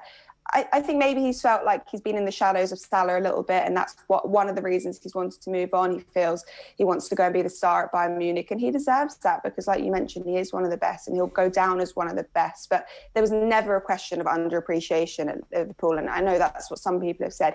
That he hopefully is appreciated at Bayern Munich. He was so appreciated at Liverpool. We knew how good he was. We didn't want him to leave. We didn't want him to move on. So he will always be remembered as one of the greatest, and he was always thought of that while he was here as well. What's really interesting now is what happens next in that attack, because obviously Luis Diaz has come in and has just been absolutely sensational, and I think there's this automatic expectation that Darwin Núñez is going to do something similar. And what's going to be the fascinating part of it is how Klopp actually uses that constellation of stars once again, because I think, as you mentioned there, Harriet, Mane in the central position was such a, not a revelation is probably putting it, is probably a bit of a stretch, but he was excellent in that position at the end of the season. So what they do in that middle role, whether it's Jota who gets it, who's playing on the left hand side with Salah on the right, is probably Klopp's biggest question right now, right? Yeah, it will be. I think when you look across the players we have in our forward line, what a lot of them have is that versatility and flexibility that they can play right across the line. So we've seen that with Mane this season, like you mentioned, but we've also seen it with Jota and with Diaz as well. I think he can play across the front line. He's best suited on the left, but we'll probably see the new player Darwin Núñez go into that central role. I think that's why he's been brought in, because we maybe, even with Sadio Mane playing there, we've maybe lacked a central figure in the middle of the park in the attacking sense. So I think that bringing in a player like Núñez, who's a bit more of an out-and-out number 9, although he's not a total pure striker, will give us that central point. So I think you'll see him going through the middle and Salah on the right, and then Diaz on the left. And like you mentioned, Diaz has slotted in incredibly quickly. So we can only hope that with the new signing that's the same. It felt... I'm not sure about what you think, but it felt maybe that Klopp had kind of flirted with the idea of getting 4 attackers on the pitch for a while before, ditching it. And obviously the 4-3-3 has been just so successful for Liverpool. So why would you change it? But it does feel that the parts are in place now for Klopp to maybe revisit a situation where you get 4 attackers on the pitch for some games next season, just to try and add a bit more of an element of surprise in some of the bigger games potentially next season. Well, definitely, and we actually did see that in a few games last season when teams set up with a low block and it was really hard to get past them, that Klopp would overload the attack and he'd bring on that extra attacking force, and we'd change the formation slightly away from the 4-3-3, which we know that Klopp likes to play. So I think bringing in a player like Núñez does give us that option to occasionally change it and have that one up front. I do think we'll still play the 4-3-3 in the majority of the games. It will be a situation for me where mid-game, if he feels like he needs it and we need an extra attacker on the pitch, he'll change that formation. So I do still think he'll try and adapt the new players to the 4-3-3 system. But like you mentioned, it gives us that other option. It gives us that other surprise, because sometimes you can feel like the Premier League defenders are starting to work out how to play against us. I think I saw that with a few teams last season. So it gives us that extra option to be able to do that and use that in games where it's necessary, definitely. And Carlo Ancelotti basically said as much as well after the Champions League final. He said it helped that Liverpool were easier to decipher than the other teams because they have a very clear identity and we could prepare the way that we did. We knew what strategy to take, and I guess the fact that they have a clear identity is not something you're ever going to criticise somebody for, but maybe Carlo Ancelotti's comments is something that Klopp reads and is like, all right, screw you, we're gonna come up with something a little bit different next season. And it's not a whole overhaul of the system, it's just a wild card in the back pocket for those big situations like a Real Madrid again. Yeah, definitely. And like you mentioned, the fact that we have a clear identity, no one can ever begrudge that, because that's what's made us so successful for quite a few seasons now. However, there is an element of teams playing up against us, especially those top teams like Real Madrid, who can come and think, okay, we know the system they're going to play. We broadly speaking know the players that are going to be in the starting 11. This is how we're going to set up against them. You now next season have that different proposition, especially for the first half of the season, where you don't know what formation we're going to play. You don't know exactly which players are going to be in it, how they're going to combine, how they're going to work together. So it is that element of surprise, yeah, definitely that you just mentioned, that I think we need. And look, we don't know who else is going to come in over the summer transfer window. That the noises is that's it. That's Liverpool aren't going to bring in any more players. We'll see about that. But we've also got some really good young talent coming through, and I think we'll see a few more of them next season as well. Yeah, for sure. And the young acquisition as well in Fabio Carvalho. Like, is he somebody that you expect to play in that front three and make an immediate impact next season? Yeah, he's interesting because there's been a lot of conversations around him and where he's going to sit and where he's going to fit. There's been talks that he might be played in midfield. He's obviously a very young player still, but we have seen Klopp with players like Harvey Elliott slot them straight into that midfield.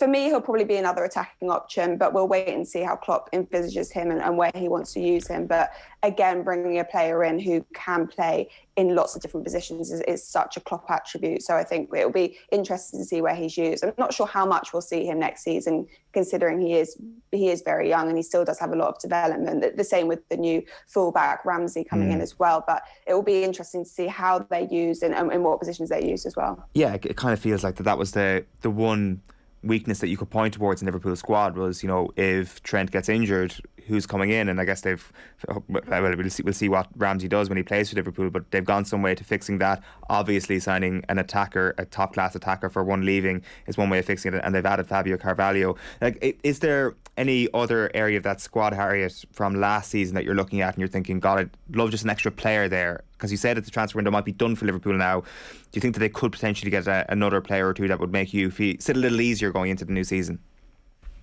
Yeah, I would personally like to see one more body in midfield. I know that people have very differing opinions on that. Some people think that the talent we have in midfield is enough. However, there are a few players in there for me that have question marks over their fitness, how many games a season they can play, and even the players that you'd say are our favoured middle three, Thiago, Fabinho, Henderson. Some of them pick up niggling injuries. Some of them, have slightly off moments at times. So you want to have that fourth, really, for me, Naby Keita as well. We don't know if he's going to stay this season. It looks like he will. Another midfield option would be really nice, but we are being quite spoiled, aren't we, with that? So I think that there won't be another midfielder brought in. If you're going to ask me now, obviously things might change, but as it stands, I think we are going to keep Oxlade-Chamberlain. If he decides to go, we'll probably bring another midfielder in, and I don't think that would be a bad thing, because I think another body in that area would be beneficial. Harriet, just a random one for you. Just something that has caught my eye in some of the headlines in the English newspapers over the last week or two, I guess, has been the headlines around Jack Grealish partying in Las Vegas and Ibiza and wherever else he's been since Man City won the league. And like, I know there probably weren't these headlines when young English players like Trent Alexander-Arnold were celebrating winning league titles or Champions Leagues with Liverpool. But like, even some comments from Stan Collymore over the last couple of days saying he feels Jurgen Klopp will have dodged a bullet by not signing Jack Grealish based on his behaviour since, which I thought was extraordinarily harsh. Like, what's, as someone who's working in the media over there, like, what's your take on all these headlines and negative press around young English stars that seem to crop up every now and again?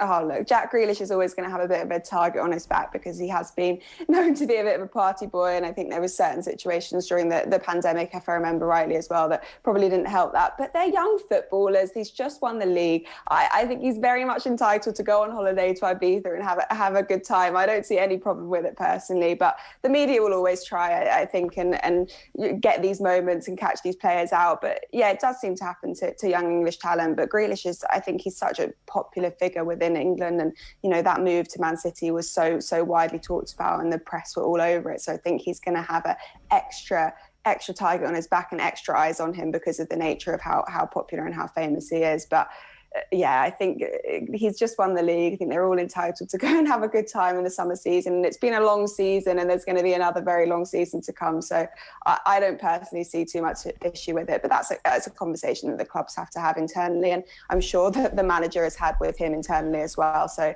I think the media probably want to make a bigger story than when he's actually just having a good time in Ibiza.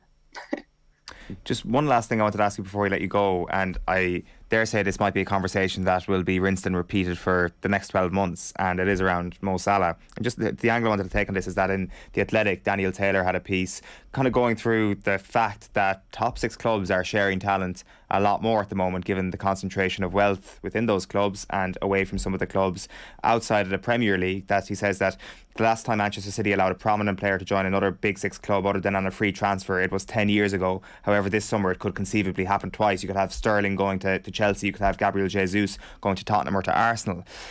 He finishes that piece by talking about Mo Salah and about his desire to remain in English football next season. This sort of, from a Liverpool standpoint anyway, this grim possibility of Mo Salah leaving Liverpool, going to another Premier League rival. Have you considered that at all? Is there any part of your brain that's allowing itself to go there and think that this might actually happen? Yeah, I read that piece. It is really interesting. And the after effects of the pandemic on the financial situations of clubs might mean they are forced to sell to rivals in the Premier League. Do I think that would happen with Mo Salah? To be honest, no. I think Liverpool will do everything in their power to stop that happening, because I think it would break all of our hearts to see Mo Salah at Man City, but I also just don't think it would be good business. And if there's one thing Liverpool do in the transfer market, it's good business. So I don't think there'll be a situation where you see Mo Salah going to Man City, and maybe I'll regret that next year, but we'll see. But I don't know if it would be even right for the player if he would want to do that. I think he knows that he wants to play in the Premier League, but he knows that he wants that to be with Liverpool. And I still think a resolution will be made, and something will happen, and maybe not in the immediate future, but at some point before next summer. So not too worried about that at the moment, but it is an interesting one, that there does seem to be more movement around the top 6 teams. And we've seen it in the past with players like Torres. Liverpool haven't always shut themselves off to things like that, but I don't think with Salah it will be a reality. Okay, very interesting. Harriet, thanks so much for your time this morning. Cheers. Thank you for having me on. Bye. That's Harriet Prior of the Anfield Wrap, chatting all things Liverpool. It is 9:14. You're with us here on OTB AM, which is brought to you live each morning by Gillette Labs for an effortless finish to your day. And here's what we've got coming up on OTB Sports Radio over the next little while. OTB Gold is an interview with Cora Staunton from 1 o'clock. Leaders' Questions with Stuart Lancaster from 3 o'clock. Our retro panel is LGBT community and sport from 4 o'clock. And then 6 o'clock is Brian O'Driscoll in conversation with Eoin Shane. 7 o'clock is when Off the Ball is live on your radio as ever, and then it is Thursday night, so Nathan will be in the hot seat there. You can follow Off the Ball across all our social channels. You can subscribe to our YouTube channel, and be sure to download the OTB Sports app for the latest and best in sports content and analysis. We're going to be back after the break with Formula 1 journalist and broadcaster Chris Medland. Chat to you in a few. OTB AM on OTB Sports Radio, Ireland's first and only sports radio station. I thought, we're back. But you don't want to get too ahead of yourself, and then see after that, we're back, baby. We're on the train. Connor, you're like a nippy corner forward hanging out in the corner there. I didn't know we still had you. Go on.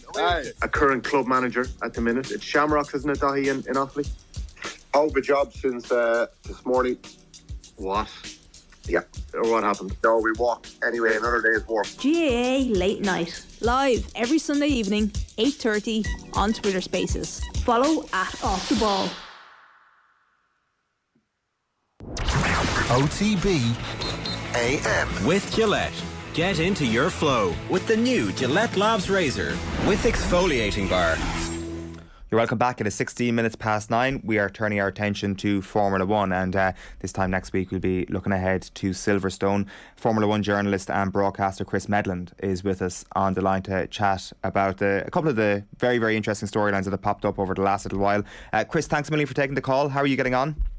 No worries. Yeah, it seems very early to me because I came back from Canada about 36 hours ago. So I heard you say 9 something. I was like, that shouldn't seem so early, but it does.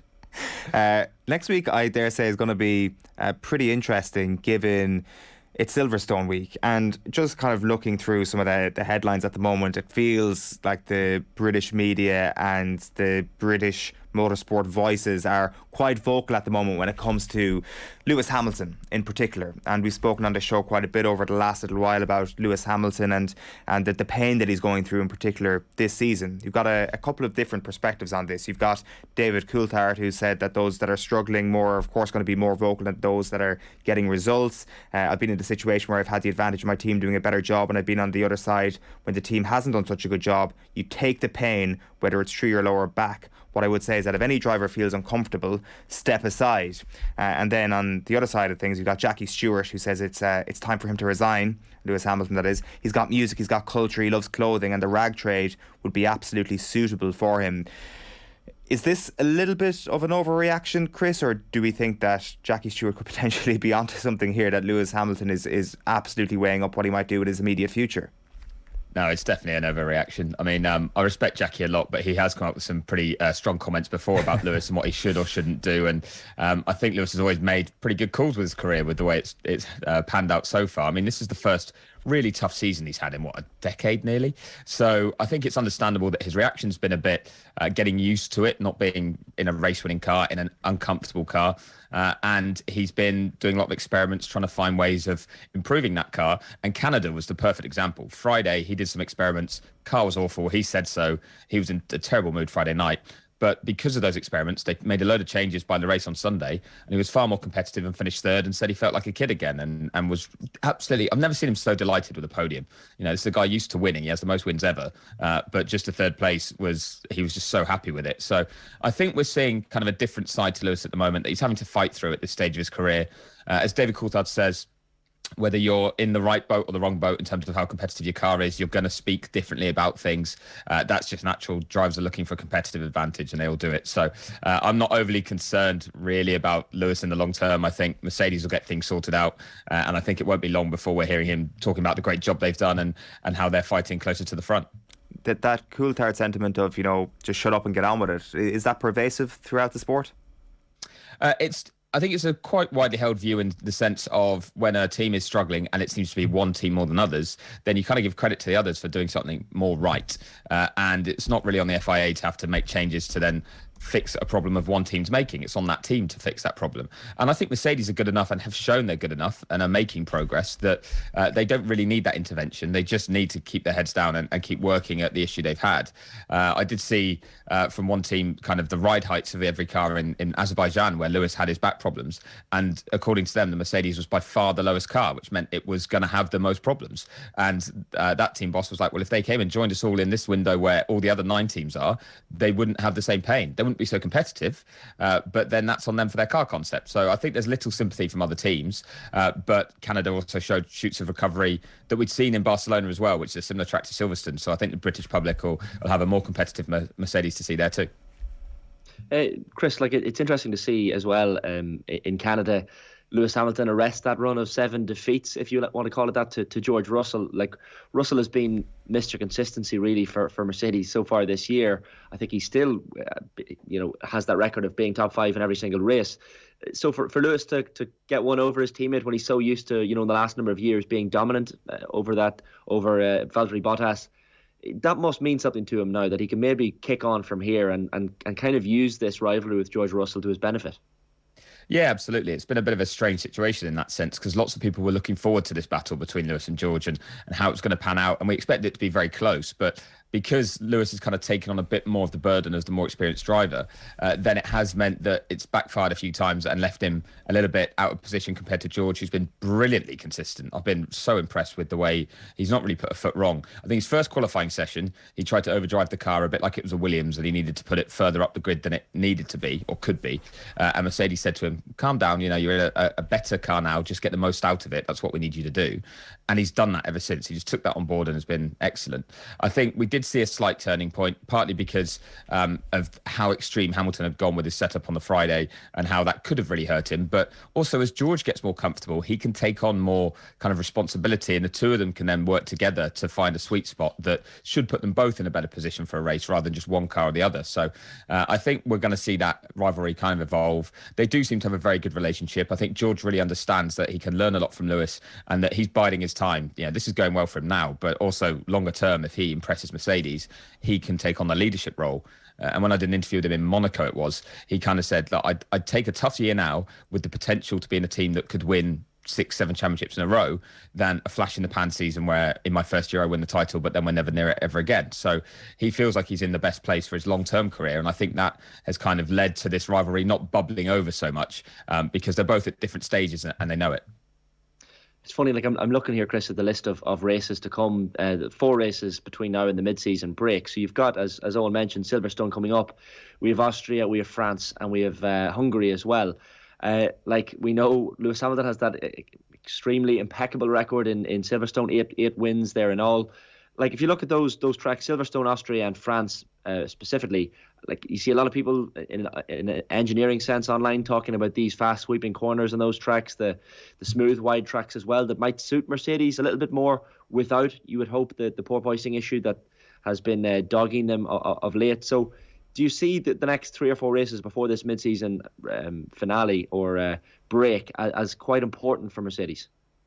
Oh, yeah, certainly very important, just to give them a bit of hope in terms of that they are making progress with their concept and that this season's not a complete write-off. Because don't forget, being the first year of a new set of regulations, the cards that all the teams have now, they're going to want to evolve and develop. And if Mercedes need to suddenly go, actually, we've got it wrong this year, they need to restart and come up with a whole brand new car concept for next season, which is a lot of work, a lot of expense under a budget cap. So that would be a kind of admission of defeat that they don't want to ever have to go through. But I do think Silverstone will suit them more. I think France specifically will be better than either Austria or Hungary. Austria kind of middle ground, I think, and that will actually suit some other teams quite well as well. I mean, the likes of Alpine might be very strong there, who were strong in Canada. So I think that might... I don't think Austria is one where we can expect a brilliant result from them. In fact, Mercedes have struggled there in the past with previous cars. But yeah, 2 of the next 3, I think, could be really good opportunities. And what we saw in Spain, which was the last track that was similar to Silverstone, was a real step forward for Mercedes. I mean, we went into qualifying thinking they might be in the mix for pole, and they were slightly off it, but they were much closer to the top 2. So if they've continued that improvement, and we just haven't seen it in the last few races because of the sort of circuits we've been to, Monaco, Baku and Canada all being quite unique and semi-permanent or street circuits, then it could be another step forward again in Silverstone. So yeah, really, really important to show that at the very least they haven't slipped any further back from Red Bull and Ferrari on this sort of track. Just struck me there, Chris, when you're talking about time zones and still being on Canada time in all respects. Like, at times, you're probably glad as well to have this 2-week break, and I'm sure everyone who works in Formula 1 is glad to have those little 2-week breaks, say, for example, between Montreal and Silverstone at the moment. What's that like at times? Because I know for the engineers and for the teams themselves, obviously it's a lot of packing up gear, transporting things across the world. For people like yourself and journalists covering the races, it's stressful too, and it's a lot of time spent in hotels and airplanes. Like, what's it like for yourself being part of this travelling circus that is Formula 1 and trying to deal with these time zones and life on the road? I'll admit it's really full on. The last standalone race, as in just one race that wasn't a back-to-back, was Miami. So since Miami, every race for the rest of the season is either 2 in a row or 3 in a row, which means you are hopping time zones quickly. We went from Baku to Canada, which meant one night in London on the way there, but your time zone swing there was about 8 or 9 hours, I think, between the 2 venues. And then coming back the same. So you just about get on to Canadian time, and then you lose it coming back. Most of F1 was delayed on flights as well, which are out their hands, but there's a lot of issues with flights coming home. So lots of people got back very late, very tired. As you say, for the teams, they go into their factories, they're working. They're trying to improve the cars. They're trying to prepare for the next race. Sort of the PR teams are certainly with Silverstone. For most of them, it's the home race. They're doing lots of activations. Yeah, we don't stop working as journalists either. You try and kick yourself back onto the time zone as quickly as you can. You're writing a lot. You're doing media appearances. You're talking about the fallout from the last race. You're previewing the next one. You're doing interviews. So we've got from Monday, you're at McLaren for a preview event.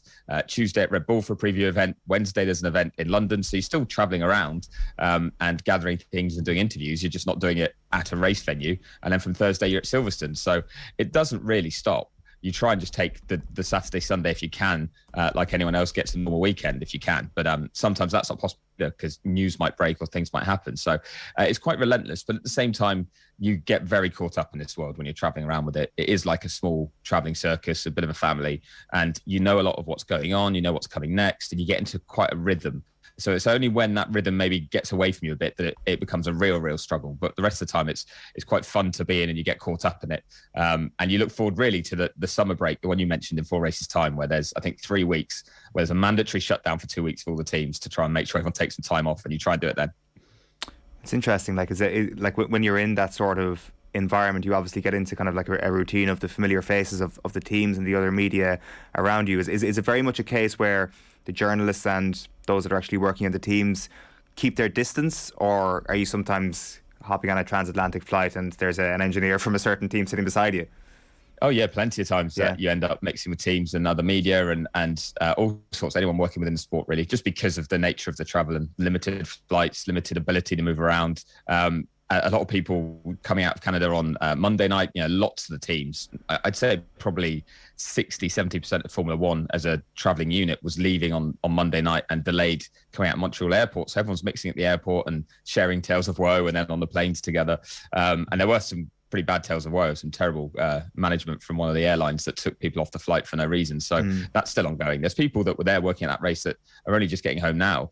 And they're turning around to go to the next race very soon. So You do mix a lot and sometimes share stories. What's interesting there is it's not always how you would find out things or that, kind of news is moving around, but you've all got something in common when you're part of it. So it's like a level of mutual respect there between many people, which is really cool to see. It just tends to be the top brass and the drivers that try and keep their distance because they're wary that you're going to try and dig out some news from them.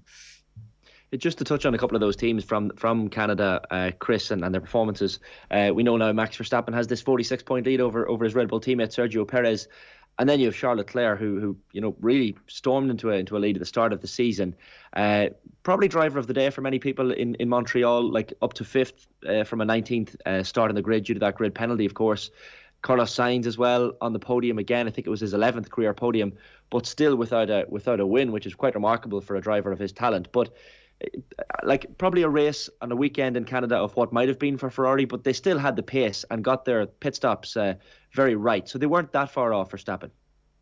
Yeah, absolutely. I mean, with Sainz, they got their pit stops right. With Leclerc, he did have a delayed one that could have cost him at least fourth, maybe even third. He could have been in that mix with Mercedes due to the late safety car. But you're right that actually there was encouraging signs. It was only a week before where both Ferrari drivers retired and it was disaster for the team. Whereas they then went to Canada, Leclerc took his grid penalty and limited the damage really well. He was very mature, very calm with his drive, didn't rush anything, was clinical with his overtaking moves and got himself basically the most he was ever going to get out of that result. But also now he has a fresh engine in there that should, Mattia Binotto, the team principal, has said it should let him attack the next 4 races before the summer break, which is kind of exciting in that he needs to, with the gap that you guys have just mentioned, 49 points to Max, he needs to be taking points off him in the next 4 races, at least over that spell. It doesn't have to be at every race, but over those 4 races, he needs to close that gap somewhat. I think we saw a different side of Max actually in the fight with Carlos in the race. Carlos definitely had the quicker car, was the quicker package, just not quite enough to get past. But Max had to be on it every lap, not put a foot wrong. And you really watched that race thinking, he's never going to make a mistake. You really believed that Carlos was going to have to do something really impressive to get ahead and win the race. I think that shows the level that Max Verstappen operates on, that you don't expect to see him under pressure, cracking at any stage. And don't forget, someone like Sebastian Vettel did in Canada back in, it would have been 2011, I think, with Jenson Button on the final lap. A race he had under control and he just went a bit wide and lost the lead on the final lap. And you just see those little moments sometimes from certain drivers, but the very best just don't make those mistakes. And Max has shown that he's right at that level. So it was a shame for Carlos not to get his first win, but it did look like it's a bit closer for him because he too didn't really make any mistakes in putting the pressure on. And the kind of opportunity didn't overwhelm him. He looked like he's ready to win when the situation allows. So I think positive signs from both teams in that sense. But in the end of the day, it's another win for Verstappen and extends his lead even further. Just wanted to touch on Haas with you, Chris, as well. And I think we're all Gunther Steiner fans of the last couple of years. We certainly fell in love with him and his comments and his persona. Weekend started off very, very well for them. Like both drivers in the top 6, the only team, in fact, with both drivers in the top 6, locked out that third row of the grid. Obviously didn't go to plan in the race, last of the 17 finishers and one of the non-finishers as well as it turned out. But some really interesting comments I thought from Kevin Magnussen after this race, Chris. So he was talking about, obviously starting on 5th in the grid, and then his prospects really went out the window with this minor front wing end plate damage. So the opening lap, this happened, and then he's instructed by race control to pit for repairs. But the comments from Kevin afterwards, and I have them in front of me here. So he says, the front wing was safe. It was not broken off. Think back to Jeddah last year. Lewis Hamilton won the race with half a front wing, which I think is correct. Let us race if we can. Feels like suddenly very different. Monaco, they don't start us because it starts drizzling. Here I'm called in because I have a scratch on my front wing. He's almost hinting at maybe different treatment between the top teams and the likes of Mercedes and Red Bull, and treatment of himself and his teammate at Haas, Mick Schumacher. Is there anything in that? Is he clutching at straws, or do you think there is something there? I think it would be interesting to see what would happen if it was one of the top 3 teams and it would have ruined the fight at the front for a win. I can see where his logic comes from that, mainly because we haven't had that same scenario this year. But I think his wider point is that the FIA were being overly cautious about certain things. And while safety has got to be very important, you've got to think of, there's still a risk-reward balance. And it was things like Monaco, I agreed with him. There was rain potentially coming, and it turned out to be heavy rain for a spell, but they waited. and delayed the start of the race and waited just to see if it was going to rain heavily. And it's like, well, if we're going to wait on the weather potentially doing something, we'll never go racing ever. There's always the chance that, at some stage it might rain. So let's just pack up. That we sometimes need to just get on with it and respond to the conditions, be aware of them and kind of react as they develop. But I think there was maybe some overcautiousness in Monaco. And I think that's what he's getting at, that's continued from what he's seen, and that we've then seen the same with his front wing issue, which I do think was unfair on him, and that did drop him right out of the running, and that's why he didn't score. Mick Schumacher as well his pace wasn't great, and he was slipping back a bit before he had what was a suspected engine problem, which shows that Ferrari still had some issues. So then he had to retire as well. And he's not had any luck trying to get his first points. He's had quite a few issues, but Haas have been looking quite strong. They just haven't had things fall their way, sometimes through their own errors, sometimes through luck or things outside of their control. And what was really interesting actually about something else Kevin said was he'd been talking to Esteban Ocon in the sort of TV pen after the race. And it was Ocon who came over team radio. He was told by his team that Magnussen had a damaged front wing. And Ocon responded saying, yeah, it looks really bad. It's a really big piece. It could fly off into the face. And then after the race, he went up to Kevin and was like, I was the one who got you to have to pit. I was the one who told them it was really, really bad and they have to pit you. And Kevin wasn't angry at Ocon for this. He said, fair play. If you know that those messages are going to get through to race control and gain you a position, you're going to do them. But race control shouldn't be that easily influenced by these sorts of comments that are clearly a little bit biased. And that throws back all the way to when we said about Mercedes and their car issues. Like each team and driver, depending on how it affects them, are going to respond differently just to try and get their competitive advantage. So, I think Magnussen was pretty annoyed with the way the stewards handled that one. And I kind of do side with him. I think it was a borderline call, but I think they probably could have let that one go until at least the first pit stop and kind of said, look, maybe it needs repairing then, rather than just completely ruining his race straight away. All right, Chris, enjoy your weekend off. Enjoy getting back onto British summertime. We'll chat to you again soon. Thank you very much. I will do. Cheers, guys. Chris Medland there on the line chatting Formula 1. Silverstone, of course, next week, so we'll have some build up to that on the show as well. OTB AM has been brought to you live each morning by Gillette Labs for an effortless finish to your day. We're back tomorrow from 7:30. Adrian and myself will be in studio. We'll be joined by Derry's Carl McCaig to look ahead to Derry against Clare this weekend. Karen Duggan will look ahead to the Republic of Ireland's World Cup qualifier against Georgia, and we'll have GA quick picks and a crappy quiz for you as well. Right now we're leaving you with Cliona Foley and Vincent Hogan's tribute to Tom O'Riordan, who passed away this week. See you tomorrow. On Monday, the death was announced of Tom O'Riordan, Irish Olympian and long-standing athletics and GAA journalist. You can talk about the 13 Irish records, the 12 national titles he won, working for independent newspapers for 38 years and covering every Olympic Games up until the year 2000 in Sydney. To look back on a life that was packed to the full, our journalists Cliona Foley and Vincent Hogan, both of whom were long-standing colleagues of Tom's and also long-standing friends as well, of course, in the line of duty. Welcome along to you both. I mentioned all those records and years and numbers and all that at the top. I suppose, Cliona, what's been staggering over the last couple of days when you see the outpouring towards the O'Riordan family and memories of Tom is that it's not any of that. It's the personal nature of the relationships that kind of sticks out when talking about the tributes to him over the past couple of days. Yeah, Vincent will tell you, as long as I worked with him, and I'm sure Vincent will probably say the same, he never spoke about the Olympics. He never talked about an Irish record or winning anything. That was just not his way at all. He was very private, very proud, kind of private man, very interesting man, brilliant sense of humour. Just unending enthusiasm for everything he did. He used to bounce into the office as if he was still 12 years old. Very, still as fit looking as ever too at the time. Looked like a greyhound, your classic long distance runner. Physique that he held all his life. But Tom never ever spoke, and I'd be really interested to hear it. I remember asking him even about he went to America. In 1957, he went to Idaho from the middle of Kerry, which is, when you think about that. And I asked him, remember once, about what was it like to go to America on scholarship. And the only thing he told me, which I thought was so reflective of him and where he was from, was he said it was the potato state. And that was his interest in it, because he came from farming stock and he was still big into farming and rural life, and there were all those things. But he never spoke about running the Olympics or getting the athletic scholarship or anything like that. Sure he didn't, Vincent? No, I would absolutely agree totally with Cliona there. And I'll say something against myself. I went to the Atlanta Games in '96 with Tom, not even realising Tom had been an Olympian. Now that will show you how kind of low-key he was about everything he had done himself. And I thought about a lot about this afterwards, because I was at 6 Olympics, and 2 of them were with Tom, Atlanta and Sydney.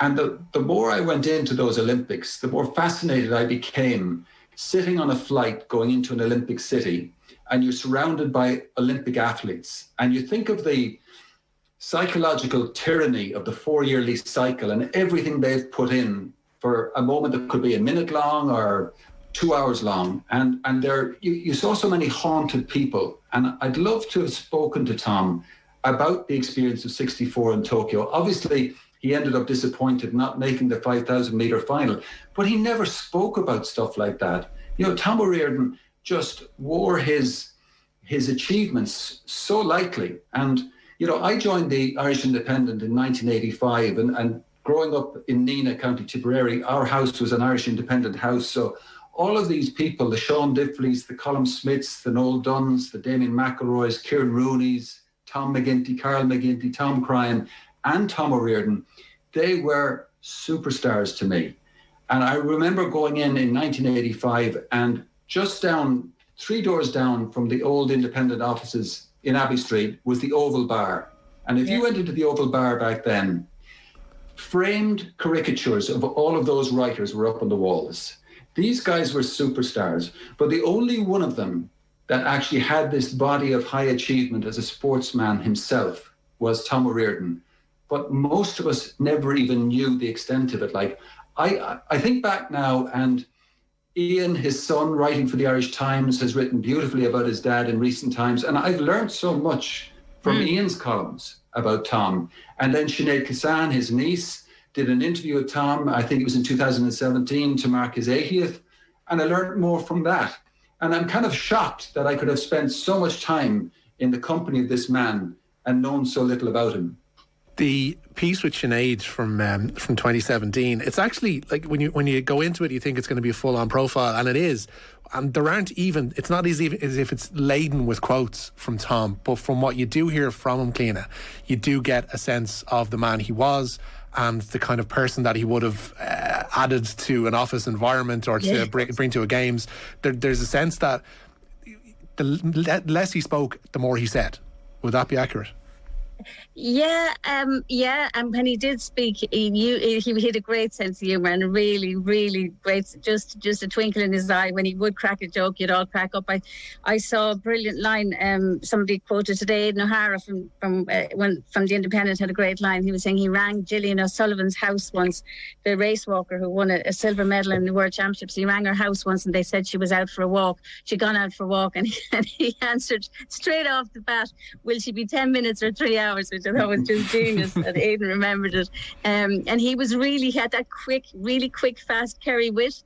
But yeah, I think we were just talking before we came on air, Vincent, what was amazing about him in a business that was then, probably was, but is particularly so now, he didn't have a cynical bone in his body. Tom walked into the office every day, and he would be in the office every day with the same enthusiasm that he probably walked into, primary school with. He just... everything, especially about sport, excited him, and GA as well. He was as interested in GA and his beloved Kerry, of course, and he had a few blind spots. Kerry was one of them, clearly. But he approached everything with that kind of infectious enthusiasm. I think Johnny Watson's described him this week as an evangelist, and he was. Everybody was just everything interested him, and as I said, there was never any cynicism. He was genuinely interested. But what made him unique, I suppose, first of all, was, and he wasn't just an Olympian as a journalist. That's very, very rare. It's very rare that somebody has that expertise in a sport. And you see a lot of ex-athletes now who become commentators and analysts and co-commentators, but they're not journalists. And Tom had a nose for a story, didn't he? I mean, he really did, Vincent.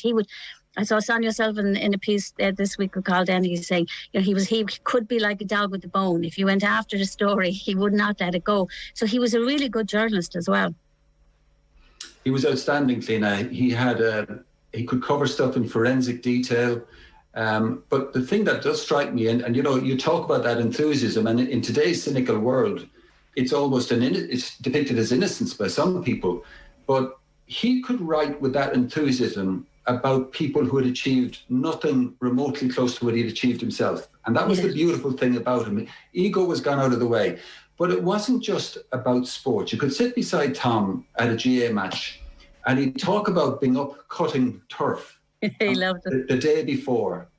And you know what I had, he'd say? I had these fresh tomatoes which we'd grown and this fresh brown bread. And I don't know whether it was him or Barbara had cooked the fresh brown, baked the fresh brown bread. He used to bake it himself, I think, as well as Barbara. You would be salivating listening to him because of the enthusiasm. And every now and then, he'd tell you about a lovely pint of Guinness he'd had somewhere. And you'd just think, I have to have a pint of Guinness now. He just spoke with this compelling enthusiasm about everything. Even the simplest things in life were wonderful to him. That's almost go on again, Keena. Yeah, no, there was that to him, and then there was also, as I said, that sort of quiet pride, a quiet privacy as well. And he told me a story once that I always remember, and he told you very little really about himself, but once he told me that we were talking about speeding tickets, because journalists tend to get speeding tickets, particularly on days when they're rushing to All Ireland's, and you were chatting about speeding tickets one day in the office, and he said, I got one once, he said, and I'll never forget it. And he had interviewed an inter-county player, we'll say on the Wednesday of a week, and he'd gone down the country somewhere and he had interviewed him. I think not long after, it was either the following week, he was stopped. He was a guard and he was stopped on the road. And he rolled down the window and he recognised your man. And your man clearly recognised him, but continued writing him the ticket. And Tom never said a word, and your man never said a word, and he handed him the ticket. And that would be Tom. Tom would never, ever have tried to use his influence or say, do you not know who I am? Or, Jesus, we didn't have a cup of tea last week, didn't interview last week. Not a word passed between them. And he accepted the speeding ticket and went on. Vincent, was it that enthusiasm that you spoke about that made him such a good writer? It was enthusiasm and empathy, I think, Richie. Yeah. He had a wonderful empathy for people. And I tell you a little story that just captures him. Like, he was such a proud Kerry man that we used to, whenever we were doing our predictions for the season, we'd say, well, there's no point in asking Tom. He's always going to say Kerry, because he would feel it was some kind of betrayal of sorts if he didn't predict Kerry to win the All-Ireland. But I was talking to Jim Carney of RTE fame. He was the first presenter, obviously, of the Sunday game and of Galway fame. And I was just talking to Jim last night about something completely different. And Jim had a horrendous car accident in 1978 that nearly killed him. But when he came round, he almost died, but when he came round a few weeks later, there was a massive card beside the bed for Jim. And it was signed by every member of the Kerry squad. And it came from Tom O'Riordan. And it was months later before Jim was well enough to meet anybody. And he met Tom and he just said, look, thanks so much for that. Because it was obvious from the card that it wasn't the one hand with putting 40 signatures. There were 40 different signatures that Tom O'Riordan had got. And he said, how did you do that? He said, well, I was thinking of you going to the All-Ireland final. It was a famous day that Paddy Cullen was chipped by Mike Sheahan, that famous Con Houlihan line, a woman who's left the oven on. And he said, I went into the dressing room, and in those days, journalists could go into the dressing room, and the players hung around, and any of them would chat to you. And so he meticulously went through the entire squad and get them to sign a get well message for Jim Carney. So here he is, working at an All-Ireland final in a busy, stressful enough day for a journalist. And that was Tom O'Riordan's instinct. Jim Carney has had a horrific accident, and I'm going to do this for him. And Jim still has that card to this day. That's a remarkable thing, Cliona, isn't it? That kind of empathy and that kind of care for those in your immediate environment, I guess. Yeah, and do you know? I think I often thought as well. Probably Vincent, he would probably have seen this from him as well. I think the empathy came from having physically done it himself. Like he loved endurance athletes. Obviously, he loved Gaelic footballers. He loved GA. He loved Kerry hurling. Like he was recognised. He's one of the journalists in the GA have a kind of I think it's a Mick Dunn Award, and he was recognised in their Hall of Fame for his GA journalism. So he wasn't just a brilliant athletics writer, but he loved people who put their bodies through a lot. He really appreciated that, and I think that's where the empathy came from, because he obviously did it himself. Like he he was such a brilliant athlete. He'd put himself through so much.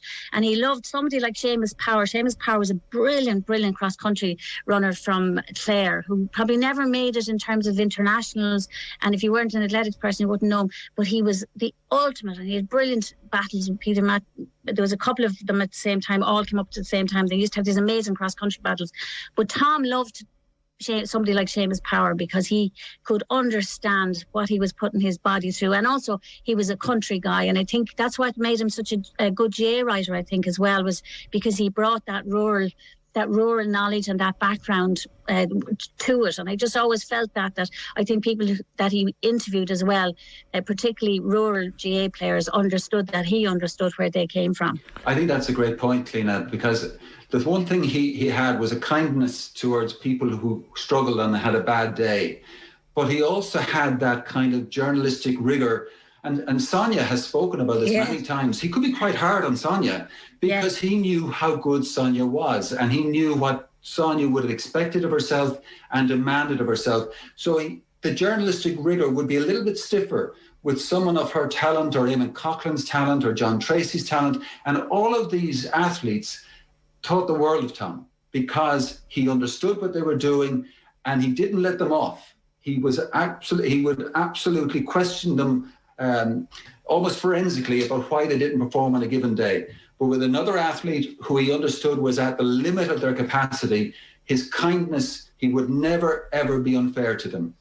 Is that an athletics thing, or is that just because when I read the Sonia quote about the 96 Olympics and Tom writing her that letter and detailing where it went wrong for her, it brought to mind, and a lot of the anecdotes about Tom in the last few days, it brought to mind Jerry Kiernan, because there's a sense that they turned their own experience back towards people that they were coaching, or younger athletes in general, and people that they knew had a bit of ability about them, and the chance and the ability to maybe go on and be a bit more than what they'd shown already. Was that an athletics thing, or was that just a shared trait between the two of them, do you think? So what do you think? I think you see that in horse racing as well. I think a lot of former jockeys go into horse racing, go into the broadcast side of it, and you can see that they really understand physically what jockeys have to go through. And I think maybe, it's rare enough, as I said, it is very rare to have an Olympian who becomes a journalist, a real journalist, not just a columnist or a commentator, but a journalist who has to rigorously ask hard questions. So I think there was that element that, and himself and Jerry Kiernan would have had great to-dos. And like Jerry as well, he was big into horse racing as well. He loved his horse racing as well. He was interested in that kind of stuff. I'm not sure. I don't know. Is it solely athletics, or is it just that physically you have been through it at such a high level? When you've been Olympian, even though he wore that, totally humbly and never mentioned it, but he understood the splits and the training and everything you had to go through. So it possibly made him that. I think there's something in what Tina is saying there. I also think that by its nature, the life that those elite athletes lead is a very unnatural life, and it's a life that exposes them to all kinds of emotional trauma and turmoil that only someone probably who's been through it can understand truly. And most of us who cover Olympics or cover World Championships, that we really don't quite get that. We don't understand what they've been through. And sometimes I remember, for example, asking one Olympian when they'd not made the Olympic final, was that an opportunity let slip? And they almost ate the face off me, because and I thought about it afterwards, and what an obnoxious kind of sounding question to make, because for 4 years they had been through the mill in God knows what they've been through, and only their partners, maybe their children possibly even, could understand the level of application required to get there. And here's this journalist who's never done anything more difficult than play five-a-side football, and he's coming up with a question like that. So I think that's where that comes from, Richie, that an understanding of how difficult it is to be an Olympian, to be an elite athlete at that level, and to understand how fine a line it is. I mean, I think Tom, spoke to Sinead that time about his regrets carrying right through the rest of his life from Tokyo 64, because he got one shot at it. He didn't get to another Olympics as an athlete. And, you know, that stays with you. You don't just flush that out of your system. It's a huge thing that stays with you forever. When you had that chance, what did you do? He says in that piece as well that he lived his life without regrets, and that he, you know, essentially lived his life to the fullest, Cliona. But you do get the sense that he had channeled that disappointment of finishing ninth in his heat and missing out in the final in 64. He had channeled that into, one, covering his sport as best he could, and secondly, by encouraging others around him to try and fulfil their potential as well. Yeah, absolutely, and like I think that's was probably the great joy of his life, was that even though when he got that chance at the Olympics, and you know, he had done extraordinary things, like he ran a Madison Square Garden, ran a European 3-mile indoor record there, I think, and was just off the European record outdoors by 6 seconds or something. Like, he just did amazing things, but he got the chance to work in elite sport, which is such a joy for all of us who do it. He brought that extra bit of insight with him to it, and I think then that, you know, that's, but I don't think I think he always would have been as enthusiastic about everything. It was his personality. He was just, as I said, there was no cynicism about him, and he just marvelled at everything, and particularly at athletics and sporting endeavours that he loved, you know. And everybody, like, he had weaknesses. Vincent, anybody who worked as a sub-editor would tell you this. Like, one of the problems for sub-editors was, if you asked Tom for 400 words, he gave you 800, because he was so enthusiastic about everything. He overwrote everything because he wanted to give you every single piece of information he could give you about somebody, you know. And when young athletes came through, they were always going to be world champions, just simply because, again, he was so enthused by talent, and he wouldn't be looking for the negatives in it. He wouldn't be looking for the pitfalls. They would occur down the road, and he'd cover them. But when he saw raw talent, he just loved to write about it. So he used to overwrite, and the subs used to have great fun with him and slag him for that. But I think that enthusiasm was just part of his natural personality. Yeah. It was just lucky that he was able to apply it in a sport where, in a career where it actually was such an asset, really. Actually, I'll give you an example of that enthusiasm. I don't know whether it was Atlanta or in Sydney. I found him typing frantically one day, and I said, what are you working on, Tom? And he said, I think it was, I'm doing a preview of the marathon. And I said, well, we don't have anyone in the marathon, Tom. No, he says, but it's going to be a fabulous race. And he had something like 12 or 1,300 words of a preview done, knowing there was no chance that they were going to use 1,300 of a preview of a marathon in which there was no Irish competitor. But he was just sucked up in the whole majesty of a race that was building. And, you know, I used to laugh with Cliona about this, because Cliona then became my partner when I went from, say, Athens on. And but you tried to make an arrangement with Tom. Tom will have breakfast in the morning and we'll make a plan for the day. We'll make a plan for the day, he says. He'd never show up because he just got a rush of blood and he was gone. He was in the main press centre typing away frantically. What a man. I was just going to ask Vincent, because, like, I remember being over in Rio, and one of the things that I did over there was essentially look at what you were all doing, and like we'd cross paths at different events, and like that was my first games. I dread to think how far along the road you are in terms of Olympic games covered in comparison, but you kind of look around you and you see what others are doing. You try to take your cues from them. You try to see what they're doing. What was your relationship in terms of 96 when you were covering Atlanta with Tom and looking at what he was doing and trying to, I don't know if you're trying to learn from him or trying to divvy up duties, or what was the way of doing things back then? Well, he'd make you panic, Richie, because he always had a story. And, you know, you walk into a main press centre for your first Olympics, and you'll know this from Rio. It's a pretty intimidating place to be because everyone seems to be in the zone and they're working. And you've just arrived and you're kind of saying, well, I don't know what to do. You know, where do I go? And where am I going to get a story here? Whereas Tom was just straight into it, on the front foot, you know, just 3 weeks ahead of him, and he was going to go for it. And so I look, the one thing about Tom was you just stayed close to him whenever you could, because he was a great guiding hand. He had great advice, and he had a great kindness, and he had a great understanding of how intimidating that could be, particularly when it was your first one. But there was a great camaraderie between that generation of journalists. Yes. Tom Crine used to go for the boxing, Martin Breheny would be there for the press, Jimmy Megan,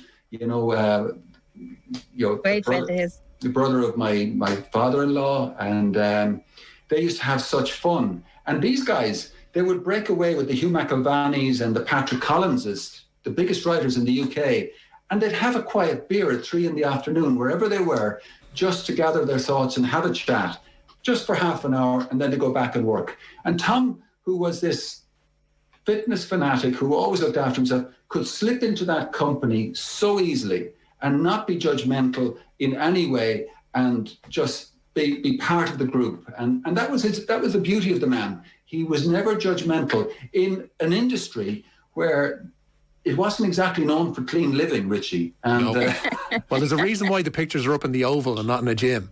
Well, exactly. You got it in one there. And, but with Tom, look, he was just, he could be part of that without sculling the pints like the others. Yeah. And then at the end of the evening, Richie, when he would always end up at a track, he'd end the day at the track, obviously, if it was an Olympics particularly.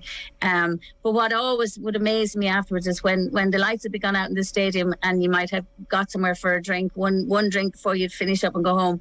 He would analyse every race. He could give you splits on races. He could tell you why somebody didn't win a race.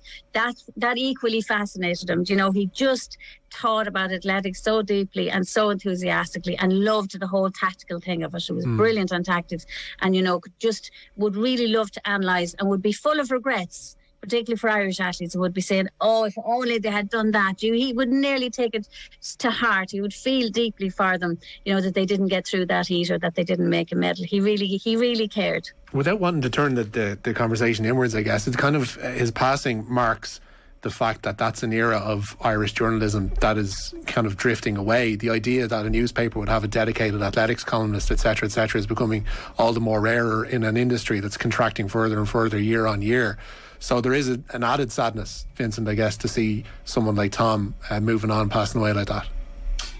There is definitely, Richie, but, he wasn't just an athletics correspondent, because, with the best will in the world, the focus on athletics is a kind of a 4-yearly thing, or maybe the World Championships or European Championships, but it's certainly not a 12-month thing, and Tom was a very good GA writer, really wrote some beautiful stuff on the GA, and he could turn his hand to anything.